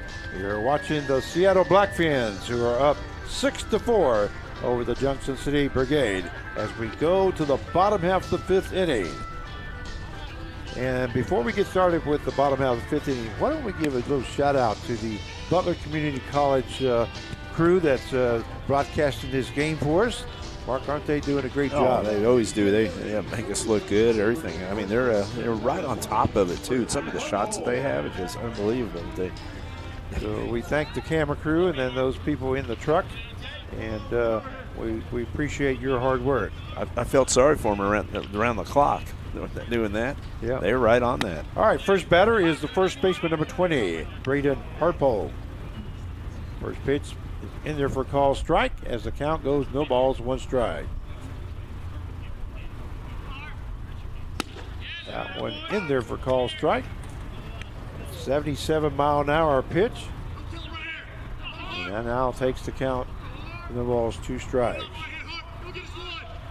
Braden Harpo's 0 for 2 here in the ball game as he's grounded out to the second baseman on a 4-3 putout and then flew out to left field. Mealy with his 5th inning of work now. That one misses, so the count will go 2-2. Mealy, again, it's Tacoma Community College. He was 13 appearances, 12 starts, so he has experience as a starter. That ball hit to the second baseman. Abner comes up, goes to McCurdy for out number 1. Actually, when I'm talking about being a starter, you know how to prepare yourself. versus, let's say, Betty, somebody who's a reliever. And when you have 12 starts as your spring season, you know what you need to do, and I'm sure you started all summer. That brings up the designated hitter number 17, Cale Ortner. Ortner's 1 for 2 here in the ball game. Or Chris 1 for 1. He's got a base hit in the second and then walked in the third. We're going to miss there by Ortner. The count will even up now at 1-1. Mixing it up right now. He's got it going right now. He's spotting up real well. Just watch that outfield camera and see where the catcher's set up. Ball hits at the third baseman. Third baseman Singleton moves to his left over to McCurdy for out number 2. So a 5-3 put out if you're scoring at home with us for the second out. That'll bring up the left fielder number 10, Ian Luce. Luce is 1 for 2 here in the ball game. He struck out his first time up in the second and then got a base hit in the third, which was left granted at second base.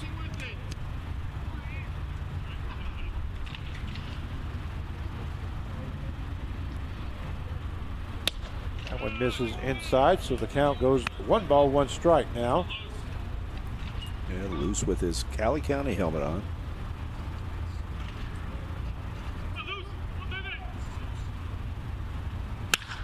Ball hit into right center field. That's going to be fall in for a base hit. Luce records his second hit of the ball game. Good job of hitting there. Went right with the pitch and drove it back up to right center field. That'll bring up the right fielder, number 2, Hayden Oviatt. Oviatt's 0 for 2. Reached on the fielder's choice and grounded out to the shortstop. 6-3 put out. Ball hit down the third base line, but it's just going to be foul as the third baseman Singleton moved to his right, but with foul territory. I was going to say, Oviatt, he's actually transferred from K-State and went to Barton County. And 28 games at Barton, 4 home runs, 262. So the count's no balls, 1 strike now to Oviatt. Here's the pitch. That one lifted into left field. Left field, Martinez backing up. And that's going to be a 2-run home run by number 2, Hayden Oviatt. And just like that, we're all tied up at 6 apiece. Another new game. Here we go. It's like each other takes each turns taking the lead and getting it back and doing a great job. And that is my buddy that I played golf with. That's his grandson. He's got to be proud of him right there. Look at that. Good swing. Pitch right there. Just attacked it. That'll bring up the center fielder number 32, Jalen Humboldt. Belonged at the men's club up at Derby Country Club for many years before I moved to Kansas City area. And got a chance to play two days of golf with him before the World Series started. There's a base hit there by Humboldt into left field. So Humboldt records his second hit of the ball game. Then you look at the contrast right now with the Blackfins. Nobody's warming up in the bullpen right now. The catcher, number 23, Dalton Jorgensen. They're going to get somebody up or whatever. That'll bring up the catcher number 23, Dalton Jorgensen. Yeah, my plans were to go play golf tomorrow, hopefully with that crew. He'll be pretty happy. So he'll have something to talk about. Well, especially if they win and his son, helped contribute right there, which he did. So, helping the score here. Tied it up.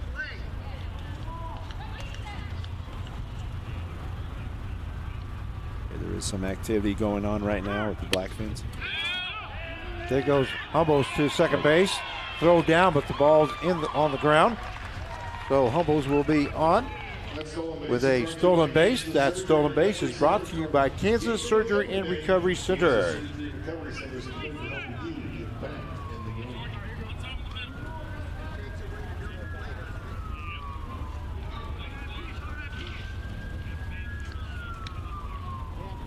11 hits for the Brigade.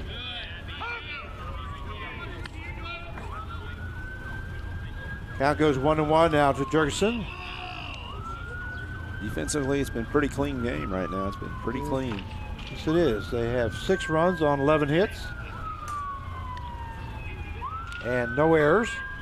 And the Blackfins have 6 runs on 5 hits and no errors. That ball lifted to the right-hand side. First baseman McCurdy goes after it, but not able to get to it.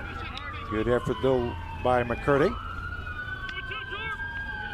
So 6-6 is the score here in the bottom half of the 5th inning. There's 2 runs have been scored here in the bottom half by that home run by Hayden Oviatt. And right now, Elijah Bovey right now is in the bullpen warming up, just kind of getting stretched, getting his throws going. 1-2 pitch lifted to the right-hand side. Abner backs up, but the Chamberlain in right field will make that catch for out number 3. But not before Junction City scores 2 runs to tie the ball game up at 6 apiece. And here's that last hit there by Oviatt, that home run. 2-run home run to tie the ball game up at end of 5. Score tied up at 6 apiece, and we'll be right back. Your family may change over time, but one thing that stays consistent is the need for safe, reliable transportation. Whether you're dropping the kids off at school each morning or sending them off to college, a quality pre-owned vehicle from Davis Moore will ensure they make it there safely. We keep our lot stocked with hundreds of used vehicles, and every single one has passed our rigorous 171-point inspection. Come browse our extensive selection of pre-owned vehicles at any Davis Moore location or check us out online at davis-moore.com. You've got better things to do than scrubbing your car. Club Car Wash has you covered. Superior service, unmatched quality, premium amenities. Give your car the treatment it needs. Join now for unlimited washes. Experience the joy of driving a sparkling clean car again, only at Club Car Wash. Learn more at clubcarwash.com.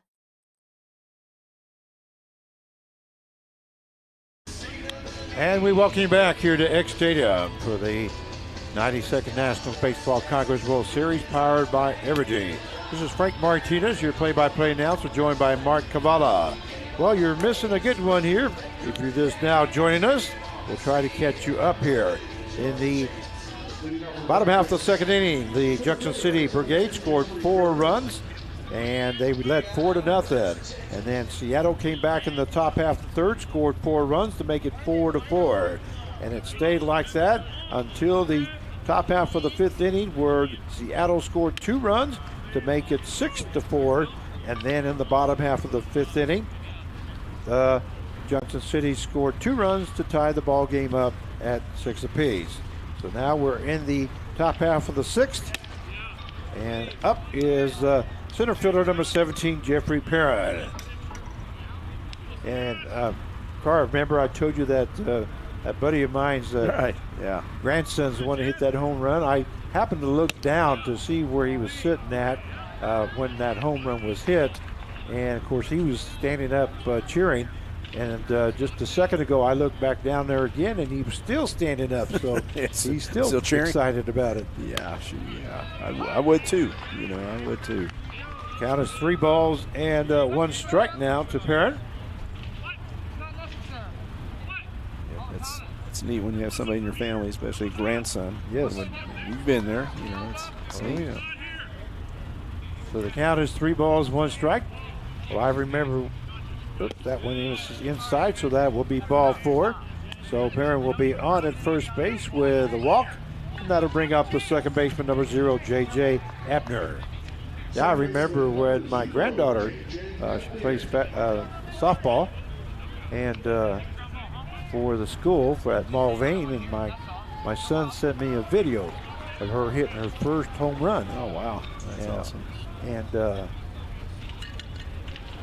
that was pretty exciting for them to share with me, on a video. Since I didn't get to see it in person. There's a bunt laid down by Abner. Perfect bound down the third base side, but a good job there by Unlund. as he goes to first base for out number 1. Sacrifice bunt as Perrin moves to second. Great execution, trying to get that run in there. Right now, he had the runner in scoring position. That will bring up the shortstop, number 6, Patrick Klinkenberg. He wasn't trying to get a base hit out of that. He was just trying to sacrifice himself. A good bunt, that's what you need to do in that situation. Get him in scoring position as the score is tied up at 6 apiece. And that'll bring up Klinkenberg. Klinkenberg is 2 for 3 here in the ball game. Struck out his first time, got a base hit in the third and an RBI and scored a run. And then got a triple to start off the top half of the 5th inning. Yeah, Frank. Also got brought in by the base hit by Martinez. I was going to say, I have 3 daughters that play ball, softball and everything. A couple play Bishop Carroll and college and everything else. But my oldest grandson won't be 5 until October 1st. Oh. So I've got to wait for a while. But yeah, no, you've been through all that. That's neat. Count is 1 ball, 2 strikes. Get advice from you now, see. That one fouled off to the right-hand side. Yeah, I still have grandkids that are playing in high school now. And I do have some younger ones, but they're like you. I've still got a little wait for them to start playing. I talked to our good friend Ray Beatty, and that's all he's doing is going to his grandkids' games all the time. 1 and 2 now. Of course, his sons Matt and Ryan both coaching. Ball hit to the shortstop. Coffin goes to first. Nice scoop there by the first baseman, Harpo. And that is a 6-3 put out for the second out. Good footwork right here. If you guys watch right here, just watch how he gets it. Kind of funnels it. That's kind of gets feet lined up. Nice little throw right there. Nice. That'll bring up the left fielder, number 23, Mario Martinez. You're speaking of Ryan Beatty, boy, that brought back a lot of memories because Ray Beatty, Ray, yeah. Ray's the dad, and Ryan and Matt both their son, and they both played for me when they were younger. Ryan did.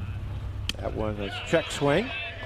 Well, I remember taking pictures of your team. Remember that? Yeah. Oh, that's right. That's right. It was out of Park City, I believe. That was the Park City Yankees. That's right. Yeah, they had a great team. Count is 1 ball, 1 strike. That was a few years ago, Frank. Yeah, just a few years ago. Just a few years ago, yeah. I remember that year we ended up very well. I think it was something like 57 and 6 for the year. Went to the World Series and lost. But, 2 and 2 now the count. But it all starts there. You had that experience. Kids loved it. Here's a 2-2 pitch. That one fouled off there by Martinez. Well, the only reason I got into coaching, I really wasn't going to. I just wanted my son to play, and they handed me a sheet of paper and said, here, he goes, there's a bunch of kids that don't have a coach. Would you mind coaching? Oh, wow. Fouled off there to the right side there. And the count stays at 2 and 2. But anyway, once I got into coaching, I said, well, you know what? My philosophy has always been, if you teach them the fundamentals, their talent will come out. Yep. Just teach them the fundamentals. So that's what we try doing. That one, ball lifted into a left center field. They're backing up, and that's also going to be a home run by Mario Martinez.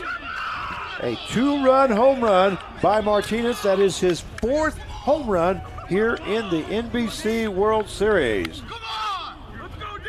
I think they're going to start calling him Super Mario around here because, I mean, that's just an eruption right there. Man, he's got it figured out. You figure that's a wood bat. He's figured it out. He's got 4 home runs in all spring. He had 3. Watch this swing here. And the key to all this is meeting the ball out front. Yeah. And with a wood bat, Frank, that's what gets me, look at it, looks like celebration. That'll bring up the first baseman of a 40, Carson McCurdy. So now the score 8-6 in favor of the Seattle Blackfins. This is like a heavyweight fight here. That one missed by McCurdy. as the count now goes to 1 ball, 1 strike. That's what we were talking about, the shutdown innings. Just Brigade had it 4-0, gave up 4. Blackfins had it and gave up 2. I mean, and then I don't know. It's just a crazy game. We'll see how it finishes up. You know, everybody needs to stay and watch this because it's not over. Count is 1 ball, 2 strikes now to Carson McCurdy. 2 down here in the top half of 6th. And we're glad that you're joining us. It's a back and forth battle here between the Seattle Blackfins and the Junction City Brigade.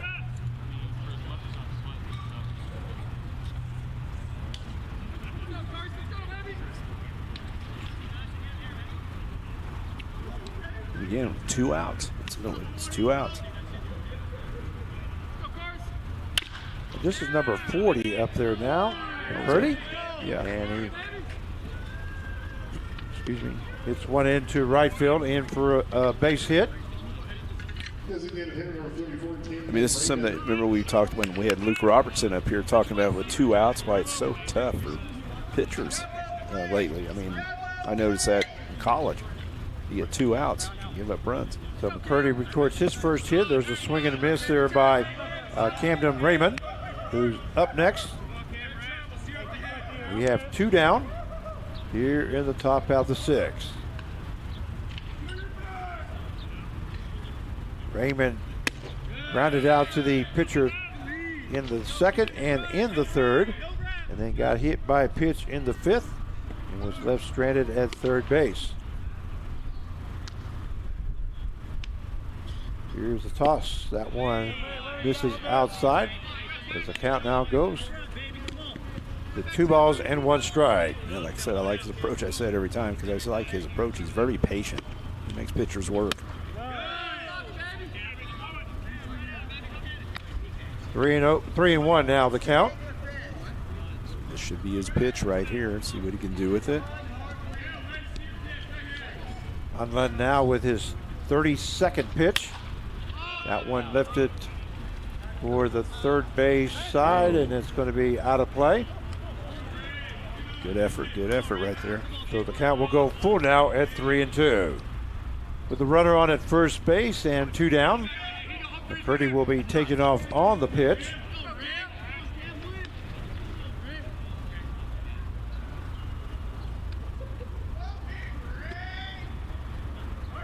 And here's a 3-2 pitch by Unlund. That one misses outside for ball 4. So he will be on with the base on balls. And McCurdy will move to 2nd base. That'll bring up the right fielder, number 11, Alex Chamberlain. But here comes Coach. Looks like we may have a change. So we're going to take a small break, and we'll be back in case we do have a pitching change.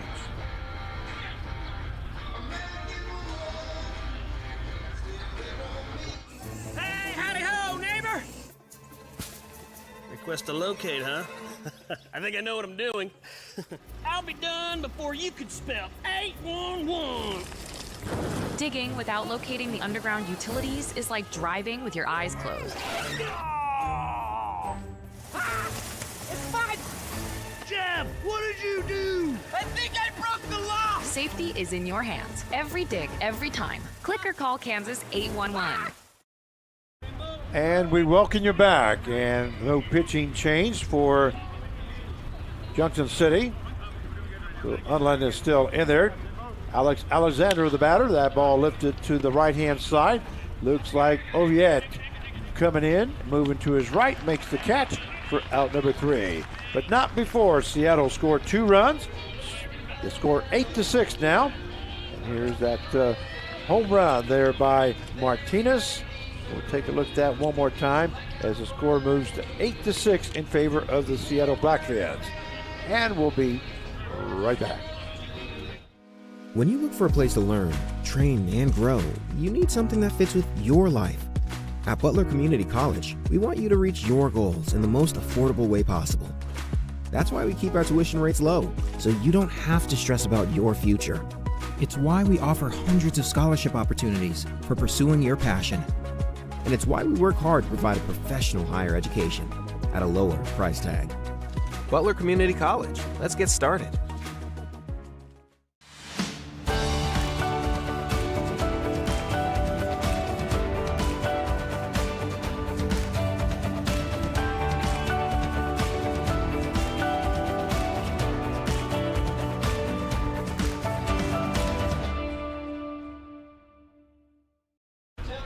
And we welcome you back here to X Stadium for the 92nd National Baseball Congress World Series, powered by Evergy. As we move to the bottom half of the sixth inning, the score is 8-6 in favor of the Seattle Blackfins. And if you're just now joining us, Junction City started off with 4 runs in the bottom half of the second. Seattle came back and scored 4 runs in the top half of the third, and stayed that way until the top half of the fifth, where Seattle scored 2 runs to make it 6-4. And then Junction City scored 2 runs in the bottom half of the fifth to make it 6-6. And then top half of the sixth, Seattle scores 2 runs off a home run to make it 8-6. Now due up, shortstop number 1, Tyler Coffin. See, same pitcher still out there. Yep. Billy's still out there on the mound. And here's the pitch. That one in there for call strike, and that will even up the count at 1-1. See, we talked about that at Tacoma Community College. He had a lot of experience as a starter and started all summer. Ball hit to the shortstop.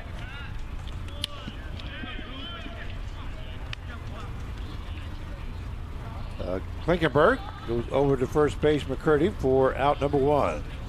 So a 6-3 put out for the first out. And that'll bring up the third baseman number 4, Kyle Walker. Third baseman number 4, Kyle Walker.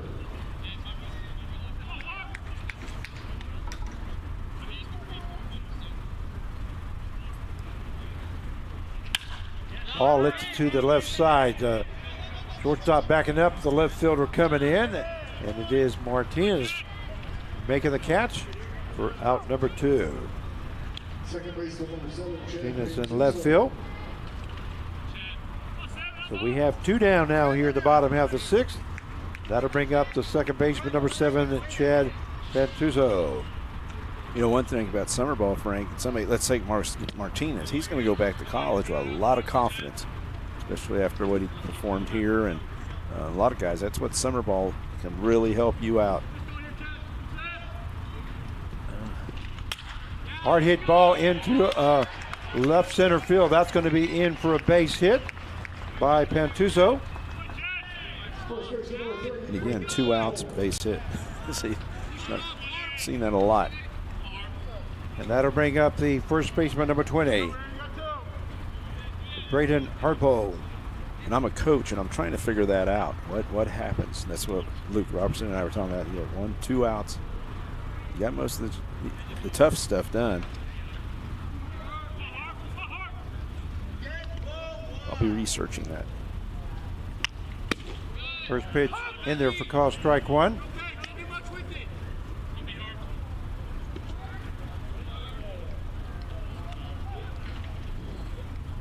So we got no balls, 1 strike. And 2 down. There's the pitch. That one misses, hits the outside corner, so count goes 0-2. You can see where he's locating right there, hitting that glove. When he's on, I mean, he hits that glove. I mean, it's his first pitch he's been doing that. But he gets some up, just up that, unfortunately. There goes the runner to second base, stepping off. LA, and he's going to be in safely, is Pantuzzo.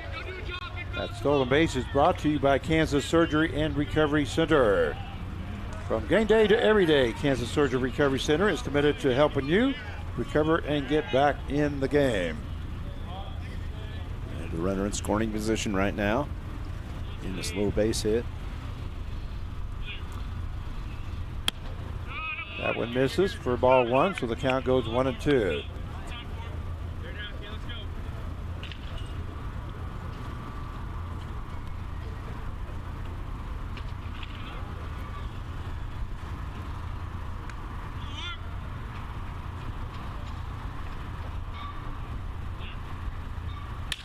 Ball hit to the second baseman.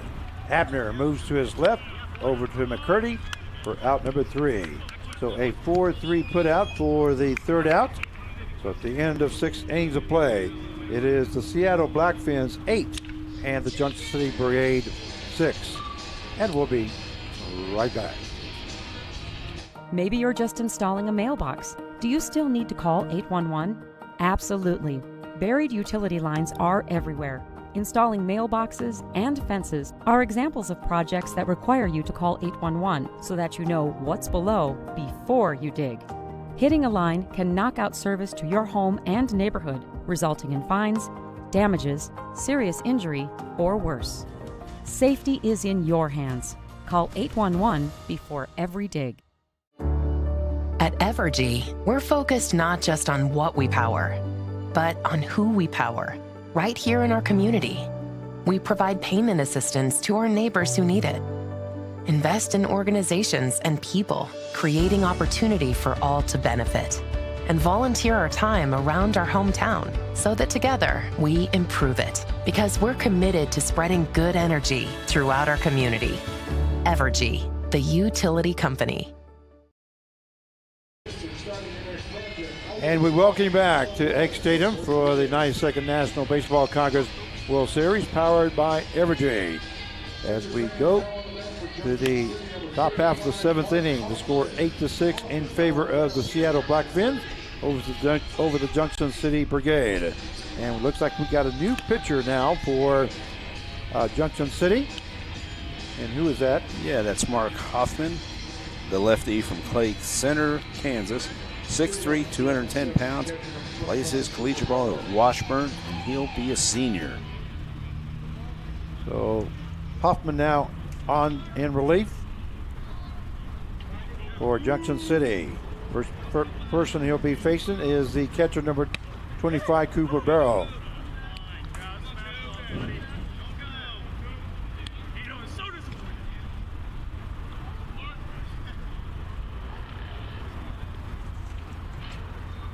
Count is 1 ball, no strikes. And here's the pitch. That one misses outside for ball 2. 2-0 now the count. Yeah, this is a big inning right here, especially for Hoffman, trying to keep this game at 2 runs. Of course, Seattle wants to expand the lead. That one misses inside for ball 3. 3-0 now the count.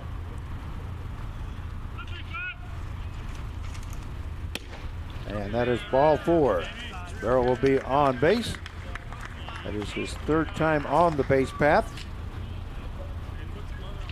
It's going to be interesting to see if they're going to bunt, especially they're kind of towards the bottom of the lineup right here, trying to get something for the top of the lineup. And that will bring up the third baseman, number 18, Michael Singleton. Try to get something going.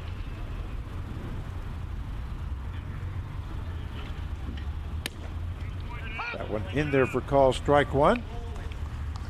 87-mile-an-hour pitch by Hoffman.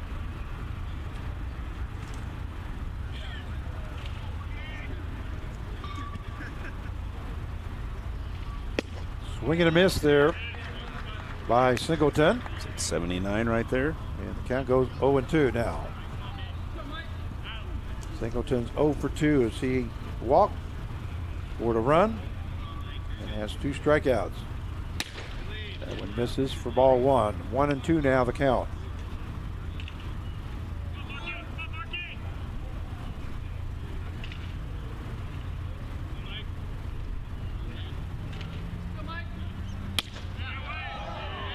Whoa, this is outside. Close, very close. You hear the fans out there. They're in every pitch. So the count goes now to 2 balls and 2 strikes.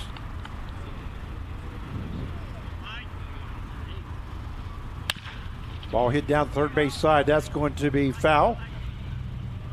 And right now they're in that no doubles right now. They don't want to give up anything down the line. Third baseman's playing pretty close to the line.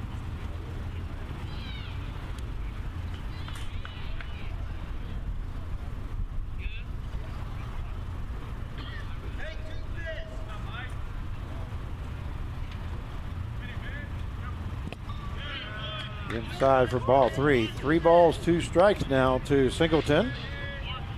Yeah, this is a big pitch right here, Frank. This is very big because you do not want the guy over there, right there, no outs, runner on second.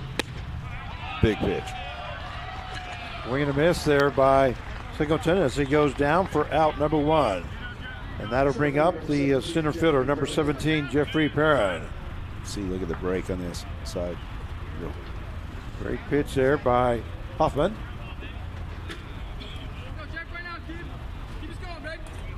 Seattle, they're trying to get that one more run. I mean, they've 2 runs right now, but need to get some more extension here, more padding, as they call it.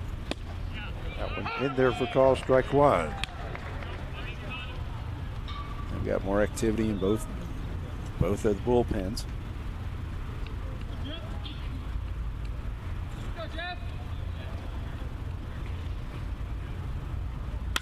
Ball lifted foul. As the count goes 0-2 now to Parrott.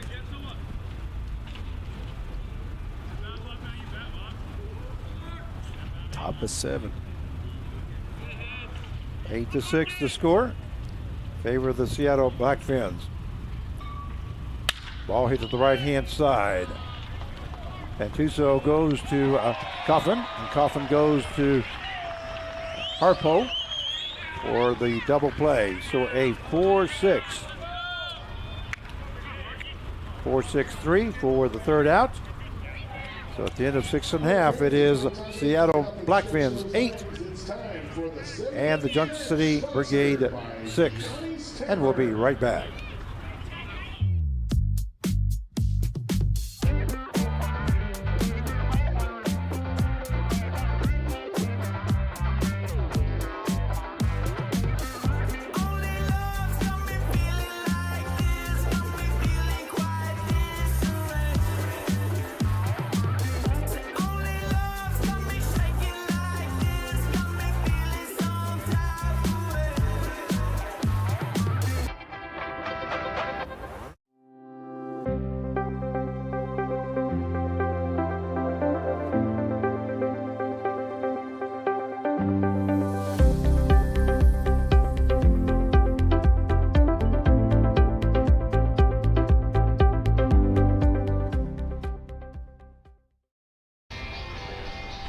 And we welcome you back here to X Stadium for the 92nd National Baseball Congress World Series, powered by Evergy. As we go to the bottom half of the 7th inning, the score is the Seattle Blackfins 8 and the Junction City Brigade 6.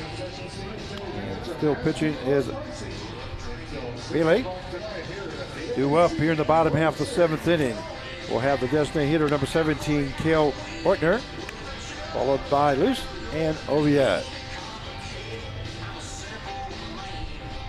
There's some more chances here to get right back into it. This game's gone. 2 runs is not enough. We'll see what Junction City can get up. It's going to be essential. Try to get a leadoff guy on. Try to get something going like that. And there is some bullpen activity out there for the Blackfins. So Cale Ortner now up here in the bottom half of the 7th. Here's the pitch. That swing and a miss there by Ortner as the count goes no balls and 1 strike. The line for Seattle Blackfins is 8 runs on 7 hits and no errors. And the line for Junction City is 6 runs on 12 hits and no errors. Elvy's on with his 93rd pitch now. And here it is. That one misses outside.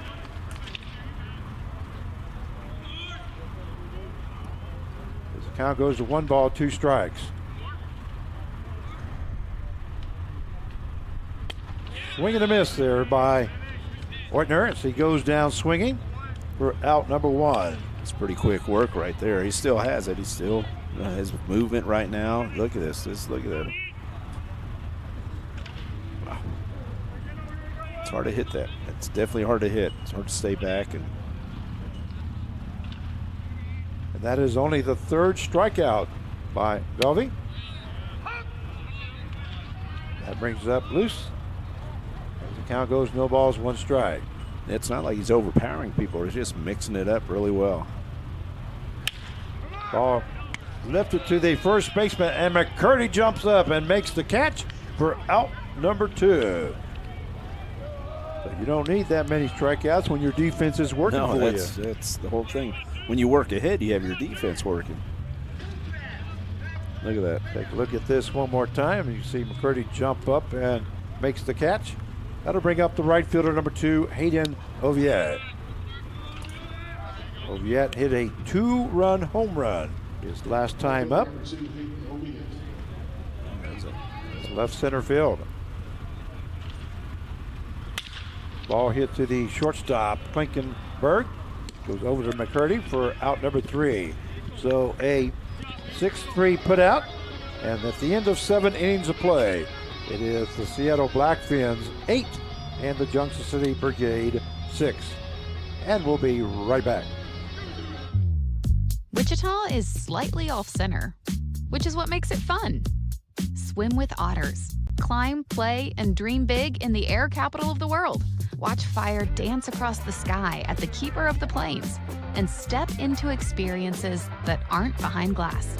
It's easy to get here, but leaving, that's a different story. Always unexpected, always welcoming. Find yourself slightly off-center in Wichita. Hey, howdy ho, neighbor! Request to locate, huh? I think I know what I'm doing. I'll be done before you could spell 811. Digging without locating the underground utilities is like driving with your eyes closed. It's fine! Jeff, what did you do? I think I broke the law! Safety is in your hands. Every dig, every time. Click or call Kansas 811. Well, welcome back, everybody. Yeah, it's pretty exciting times right here. We're 2 runs down. Right now, it looks like Junction City's just got to hold on, hope they can keep this at a 2-run deficit. Right now, the Blackfins are trying to score a little right now, and they've you can just tell there's some urgency to this game. You can see both bullpens guys out there and ready to go. And right now, we got our. Let's see. Again, playing the no doubles right there with the corners in the infield right there. That's first base and third base. Don't want anything down the line. All right, we're top half the 8th inning. Thank you, Mark. Yeah. Count is no balls, 1 strike now to J.J. Abner.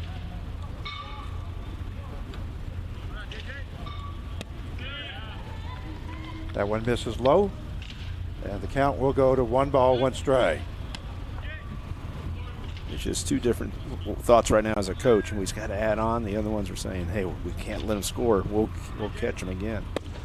That one inside for ball 2. 2 balls, 1 strike now to J.J. Abner.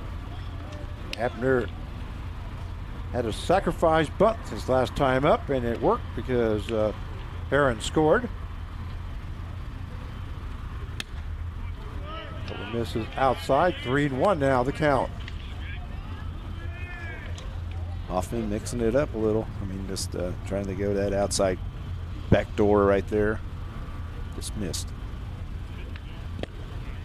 And that's going to be ball 4, so Abner will reach on first base there with a walk. That'll bring up the shortstop, number 6, Patrick Klinkenberg. Shortstop number 6, Patrick Klinkenberg. Yeah, it's not what you really want to walk the 9-hole, get to the lead off. Who's pretty, yes, a lot of pop. Klinkenberg is 2 for 4 here today. Struck out his first time up, had a single in the 3rd inning and an RBI. Also scored a run there. And then he started off the 5th inning with a triple and scored. Then he hit into a 6-3 put out in the 6th inning. So Abner reached on a walk here, and Klinkenberg is up with no out here in the top half of the 8th inning. I was going to see if maybe if they have something going, you know, something like a hit and run, something to see what happens, but doesn't look like it. Ball fouled off by Klinkenberg. Because we know both teams are very aggressive, and that's one thing. Blackfins watching them, you and I have watched them now, and saying they're a very aggressive team. That one misses outside as the count now goes to 1 ball and 2 strikes.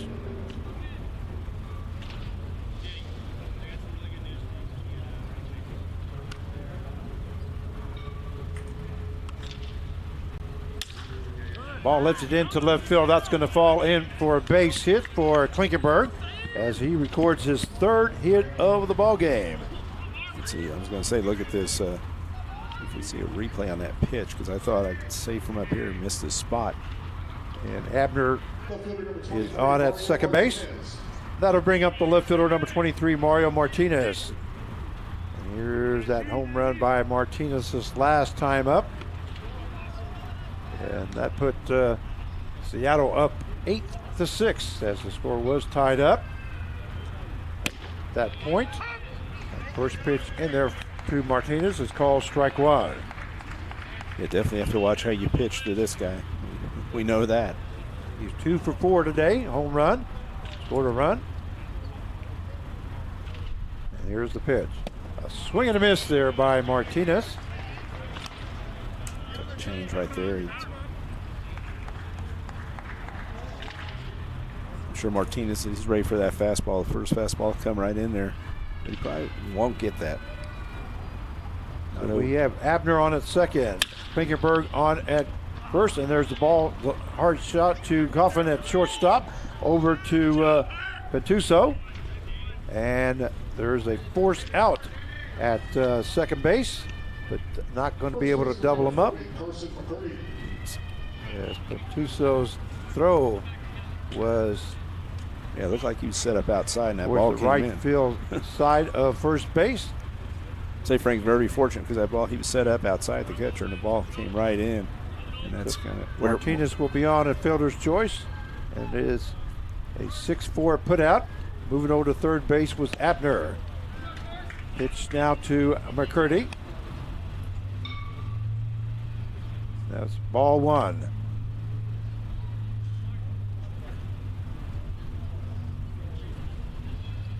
Blackfins want to get this run. Check swing, but umpire says he did go, so the count will even up now at 1 ball, 1 strike. 1 out with runners at the corners here in the top half of the 8th inning for the Seattle Blackfins, leading 8-6. Here's the pitch. A swing and a miss there by McCurdy as the count now goes to 1 ball and 2 strikes.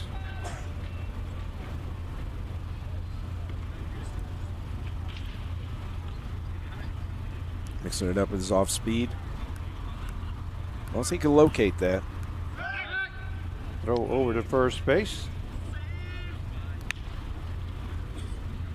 Martinez back in safely, and we still have 1 down.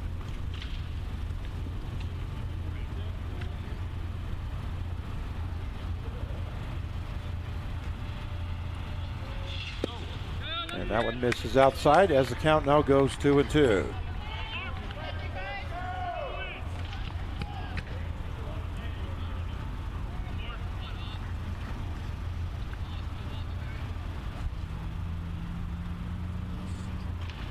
Two balls, 2 strikes. Here's the pitch. That one outside for ball 3. 3-2 now the count.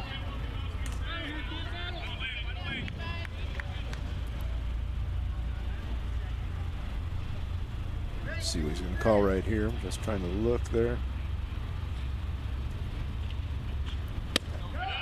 In there for call, strike 3. McCurdy goes down looking, and that makes out number 2 now. That'll bring up the designated hitter, number 34, Camden Raymond. Good pitch there by Hoffman. He caught the edge right there. Just barely caught it, but it's good enough. Good enough, definitely.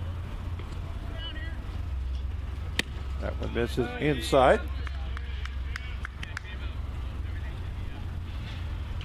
Raymond has grounded out to the pitcher twice, hit by pitch, and walked.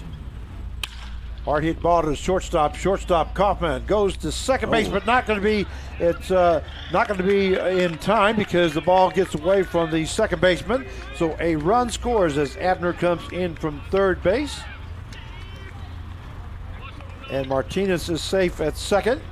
Yeah, Raymond hit it hard. There's no doubt, but that's a tough play where you can plant. Now I don't know if he could have planted and probably thrown out Raymond, but we'll look here. Just look at this. Here's the swing and. Going down on his knees, and he thought he could throw him out at second base, but you can see that the ball pops out of the glove. Yeah, that's Pantuso. So Chamberlain is now up. He did hit that hard, didn't he? Count is 1 ball, no strikes. It's all like a reaction. Just a reaction right there. Ball hit to the second baseman, Pantuso, over to Kaufman. Kaufman for out number 3. And 1 run was scored. 9-6 now the score, and we'll be right back. Wichita is slightly off center, which is what makes it fun. Swim with otters. Climb, play, and dream big in the air capital of the world. Watch fire dance across the sky at the Keeper of the Plains, and step into experiences that aren't behind glass. It's easy to get here, but leaving, that's a different story. Always unexpected, always welcoming. Find yourself slightly off center in Wichita. Hey, howdy ho, neighbor! Request to locate, huh? I think I know what I'm doing. I'll be done before you could spell 811. Digging without locating the underground utilities is like driving with your eyes closed. It's fine!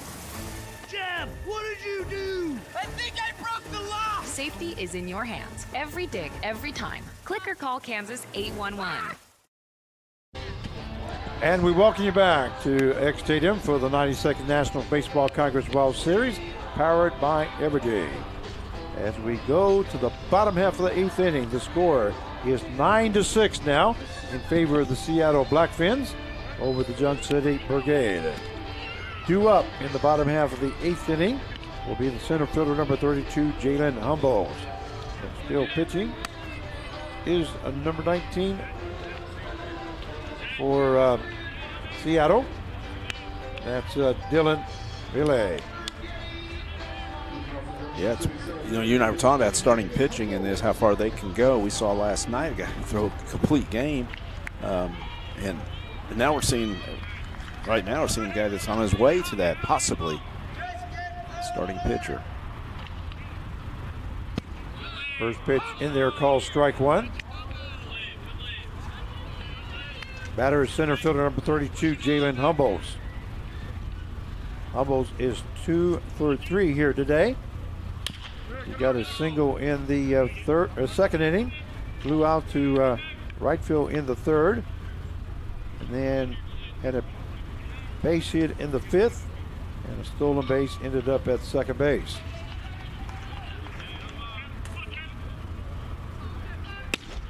Here's the sun breaking out again, Frank. That one misses outside as the count now goes 1-2. What a crazy day. It's crazy.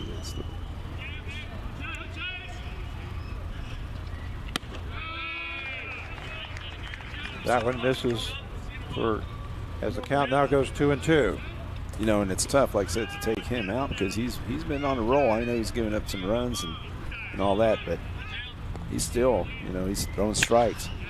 Ball lifted into left center field. That's going to be in for a base hit for Humboldt, and that's going to be extra bases for Jalen Humboldt as he records his 3rd hit of the ball game. Yeah, Martinez kind of looks like he underran it, went over his head which helped in that double right there. But they do have a 3-run lead. And that'll bring up the catcher number 23, Dalton Jurgensen.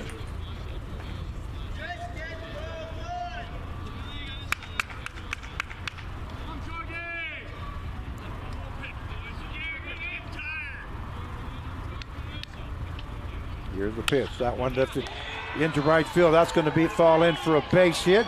Rounding third base is Humbles, and here's the throw to home, and not going to be in time. And now the score is 9-7 in favor of Seattle Blackfins. Humbles reached on a double, and then Jurgensen hit a base hit into right field and an RBI. That'll bring up the shortstop, number 1, Tyler Coffin. That makes a 2-run game, but also you got Cody Snow right there. He's looks like he's kind of getting loose out there in the bullpen for the Blackfins, ready to come in. Going to try to ride him out. Here he comes. Here comes the coach. And here comes coach for Seattle. So while they're going to talk it over, we're going to take a small break, and we'll be right back. Hey, howdy ho, neighbor! Request to locate, huh? I think I know what I'm doing. I'll be done before you could spell 811. Digging without locating the underground utilities is like driving with your eyes closed. It's fine! Jeb, what did you do? I think I broke the law! Safety is in your hands. Every dig, every time. Click or call Kansas 811. Welcome you back. They did not make a change, but they did make a pinch runner change. That's right there. That's number 3. Number 3, yeah, that's Logan Fergans from Plano, Texas, 6'1", 200 pounds, Central Oklahoma.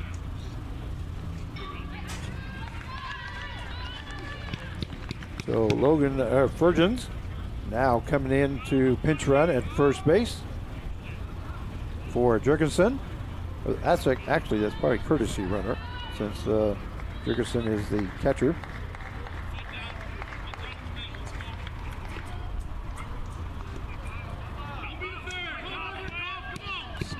Here. Ball hit the right side, first baseman in foul territory. Just the configuration of the defense right now. So the count now goes 0-2 to Tyler Coffin, who's playing shortstop here today for Junction City. That one misses, and the ball gets cleared back to the backstop, and Burgess will move to second base. Scoring position, no outs. So it's just trying to make this 1-run game.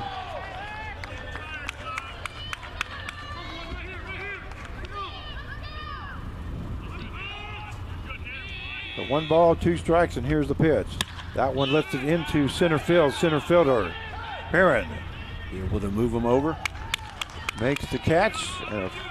Tagging up was Burgess. And that's what we talked about. Whatever it takes. You know, you can bunt, you can do whatever, but just get him over to third base, which they did. So he's over at third base now. And that'll bring up the third baseman, number 4, Kyle Walker.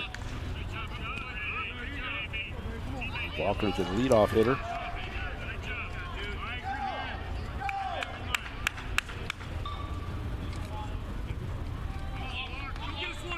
Ferguson's got to realize he's very important.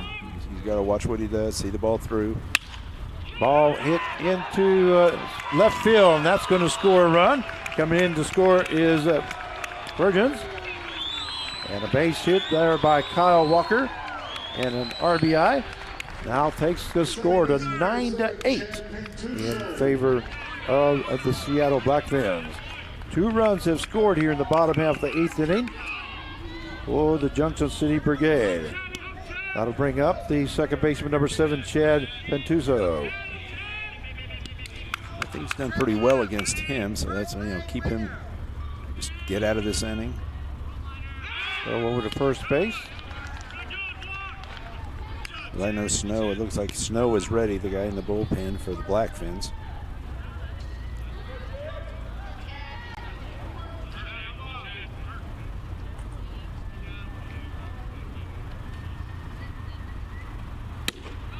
That one in there for call strike 1 to Pentuso.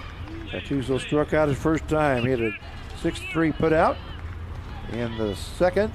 Flew out to right field in the fourth and got a base hit in the sixth and was left stranded after he had the stolen base. Here's the pitch. Ball lifted foul.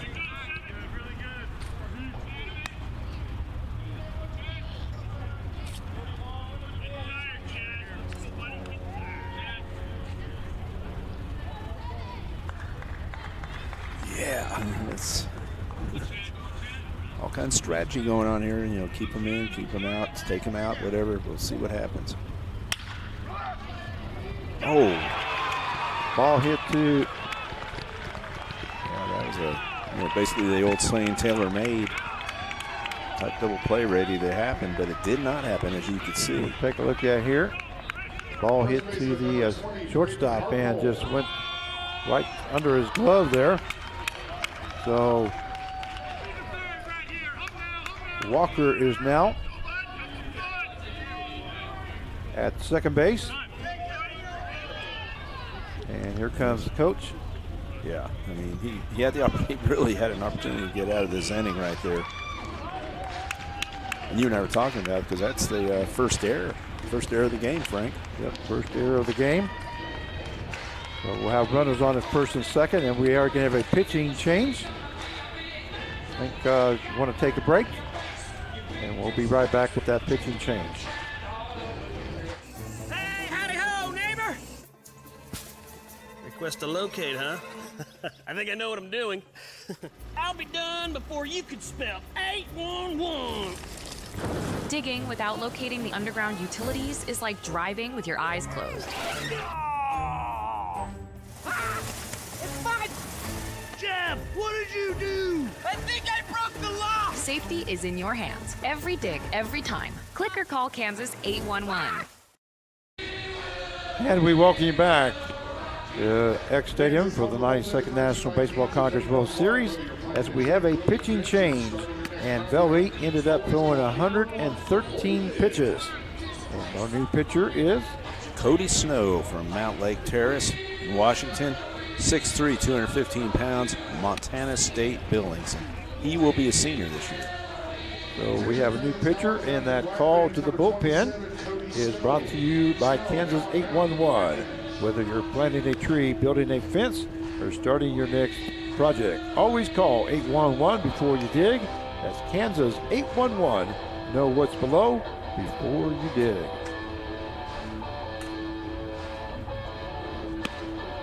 Well, the score 9-8 is the score in favor of the Seattle Blackfins. Junction City has scored 2 runs here in the bottom half of the 8th inning, and they have runners on at first and second with 1 down. And are threatening. It's a tough break there. Shortstop not being able to make that play, but we'll see what happens. I mean, you still got 1 out, still in for that double play situation, but you have a very dangerous hitter right here. And due up is the first baseman, number 20, Braden Harpo. Here's the pitch by Snow. Ball lifted into left field. Left fielder backing up, and he makes the catch. That's Martinez. Tagged up at second base was Walker along with Pantuso. Boy, Martinez had to go a long way as he had to go down to the line. You can see that. Look at that. You see the wind was apparently blowing that over there, but clear down to the line, and both runners tag up. So we have 2 down now, and that'll bring up the designated hitter, number 17, Kel Ortner. We saw what he can do earlier in the situation, put the time and go ahead run. Ortner has 1 hit here today as he got a base hit in the second, walked in the third, had a 5-3 put out, and then struck out in the seventh. Count is no balls, 1 strike. 9-8 is the score. Here's the pitch. That one in there for a call strike as the count now goes 0-2. Big difference in today's ball games compared to yesterday. Oh, yeah. Yesterday we had nothing but pitchers duels. Yes. 3-2, 3-1. We thought we might have one earlier, but boy, things changed. The 0-2 pitch. Ball hit up that's going to be in for bases as that goes into center field. Walker scores. Pantuso rounds third base and scores. And now the score 10-9 in favor of the Junction City Brigade. Yeah, I mean, it's just one of those things. Everything was set up, and the game's still not over, of course, but right there, all of a sudden they go ahead. We talked about back and forth game. Like, just went with the pitch, 0-2 count. Just put the ball in play, and that's what he did. And just found the open spot out in the outfield. So Ortner records his second hit of the game, and that is 2 RBIs for him. Brings up the left fielder number 10, Ian Luce. That first pitch misses outside. And Ortner is on at first base with 2 down. Here in the bottom half of the 8th, the score, the Junction City Brigade 10 and the Seattle Blackfins 9. Hard hit ball into left field. That's going to be in foul territory. Again, and Frank, we talked about it every game. You know, I'll probably get tired of it, but we talk about the pitching, you know, in the middle of the relief and, you know, the bullpen guys and all that, how important they are. And you're seeing that right here in this game. Count goes 1 ball, 1 strike. Here's the pitch. Ball hit into the infield. Looks like the shortstop, Spankenberg, is backing up, makes the catch for out number 3. But not before the Junction City Brigade. They score 4 runs. And at the end of 8 innings of play, it is Junction City 10 and Seattle Blackfins 9. And we'll be right back. Taco Bell's new $3 melty pepper jack steak burrito. Luxuriate in premium grilled steak and new pepper jack sauce in the melty steak burrito. All that for only $3. That kind of looks might go to your head. Can I have a steak knife? You may not. Until you chew it. The $3 melty pepper jack steak burrito. Now joining the Lutz value menu with 10 items, each just $3 or less. Only at Taco Bell.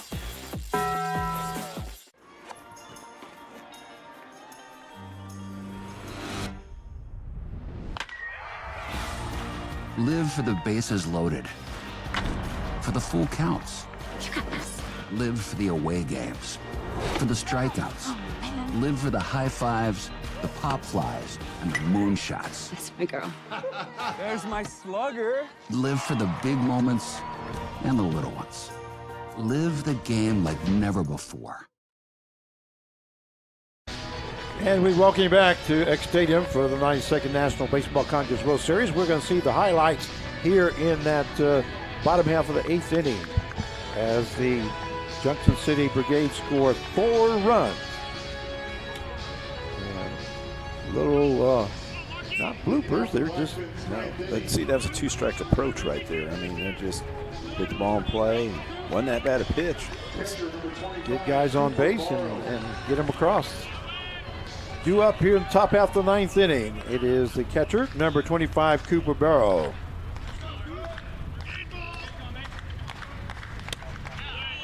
First pitch to Barrow is called strike 1.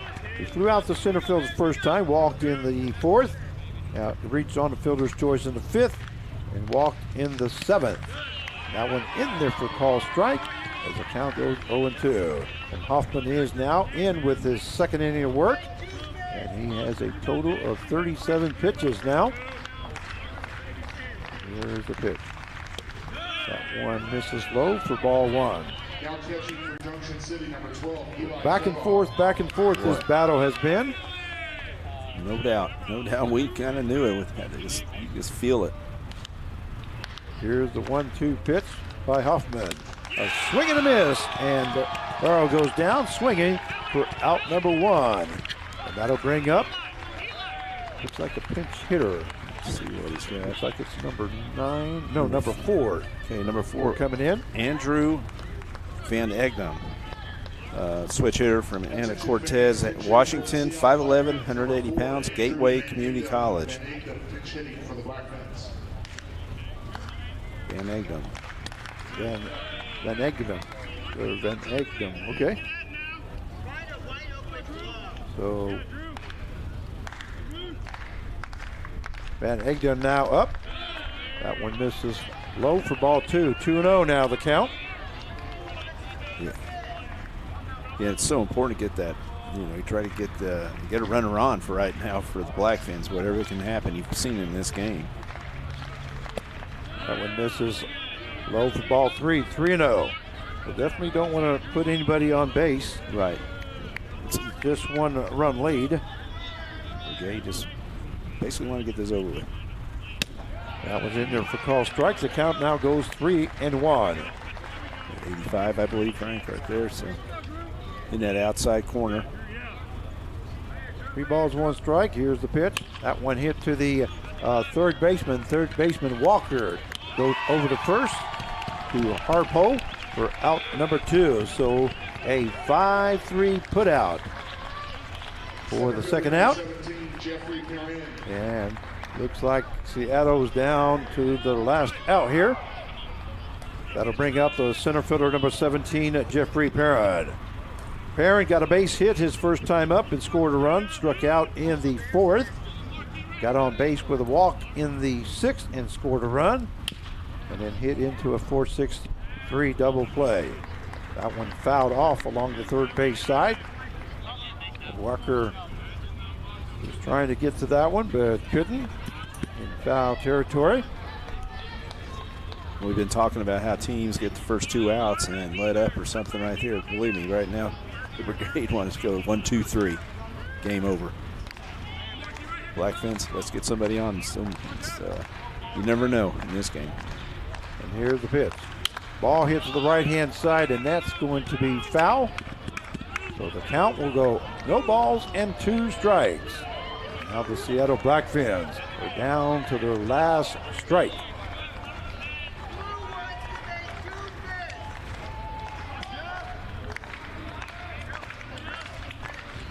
Here's Huffman's pitch. That one misses outside. Count now goes 1-2. What a game. Yes, what a game. You've missed, if you didn't show up at the beginning of the game, you've missed a very good game. That one fouled off there by Perrin. It's been back and forth.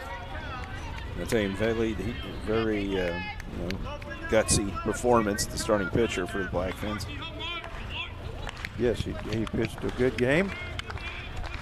And here's the pitch.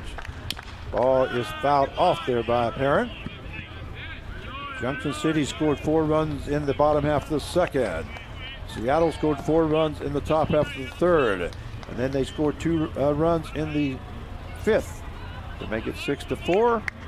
And then Junction City came back and scored 2 runs to tie it up. And Blackfins scored 2 runs in the 6th to go 8-6. And scored 1 run, make it 9-6. And the ball hit to Walker at first base. Goes to first base for out number 3. So the Junction City Brigade end up winning the ball game 10-9. And they move on. And they will be facing the Santa Barbara, California Forsters in a semifinal game tomorrow, either at 6 o'clock or 8:30. And the player of the game. Fans, Junction City will move ahead to 17. Semifinal right here at 17. Stadium. Are you talking about Ortner? That does eliminate the Seattle Blackfins.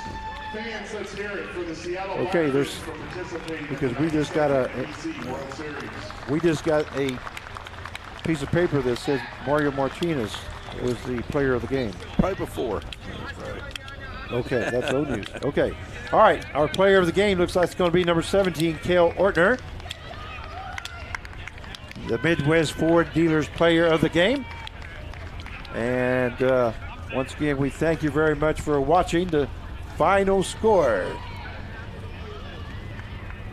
There's the blooper into center field as 2 runs scored to make it 10-9. And Ortner is our Midwest player of the game. Well, congratulations goes to the Junction City Brigade. And unfortunately for the Seattle Blackfins, that does eliminate them for the 26 the 92nd NBC World Series.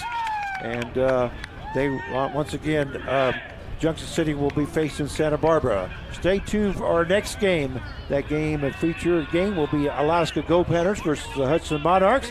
And our 8:30 game this evening will be the Lone Star Baseball Club versus the Seattle Cheney Studs.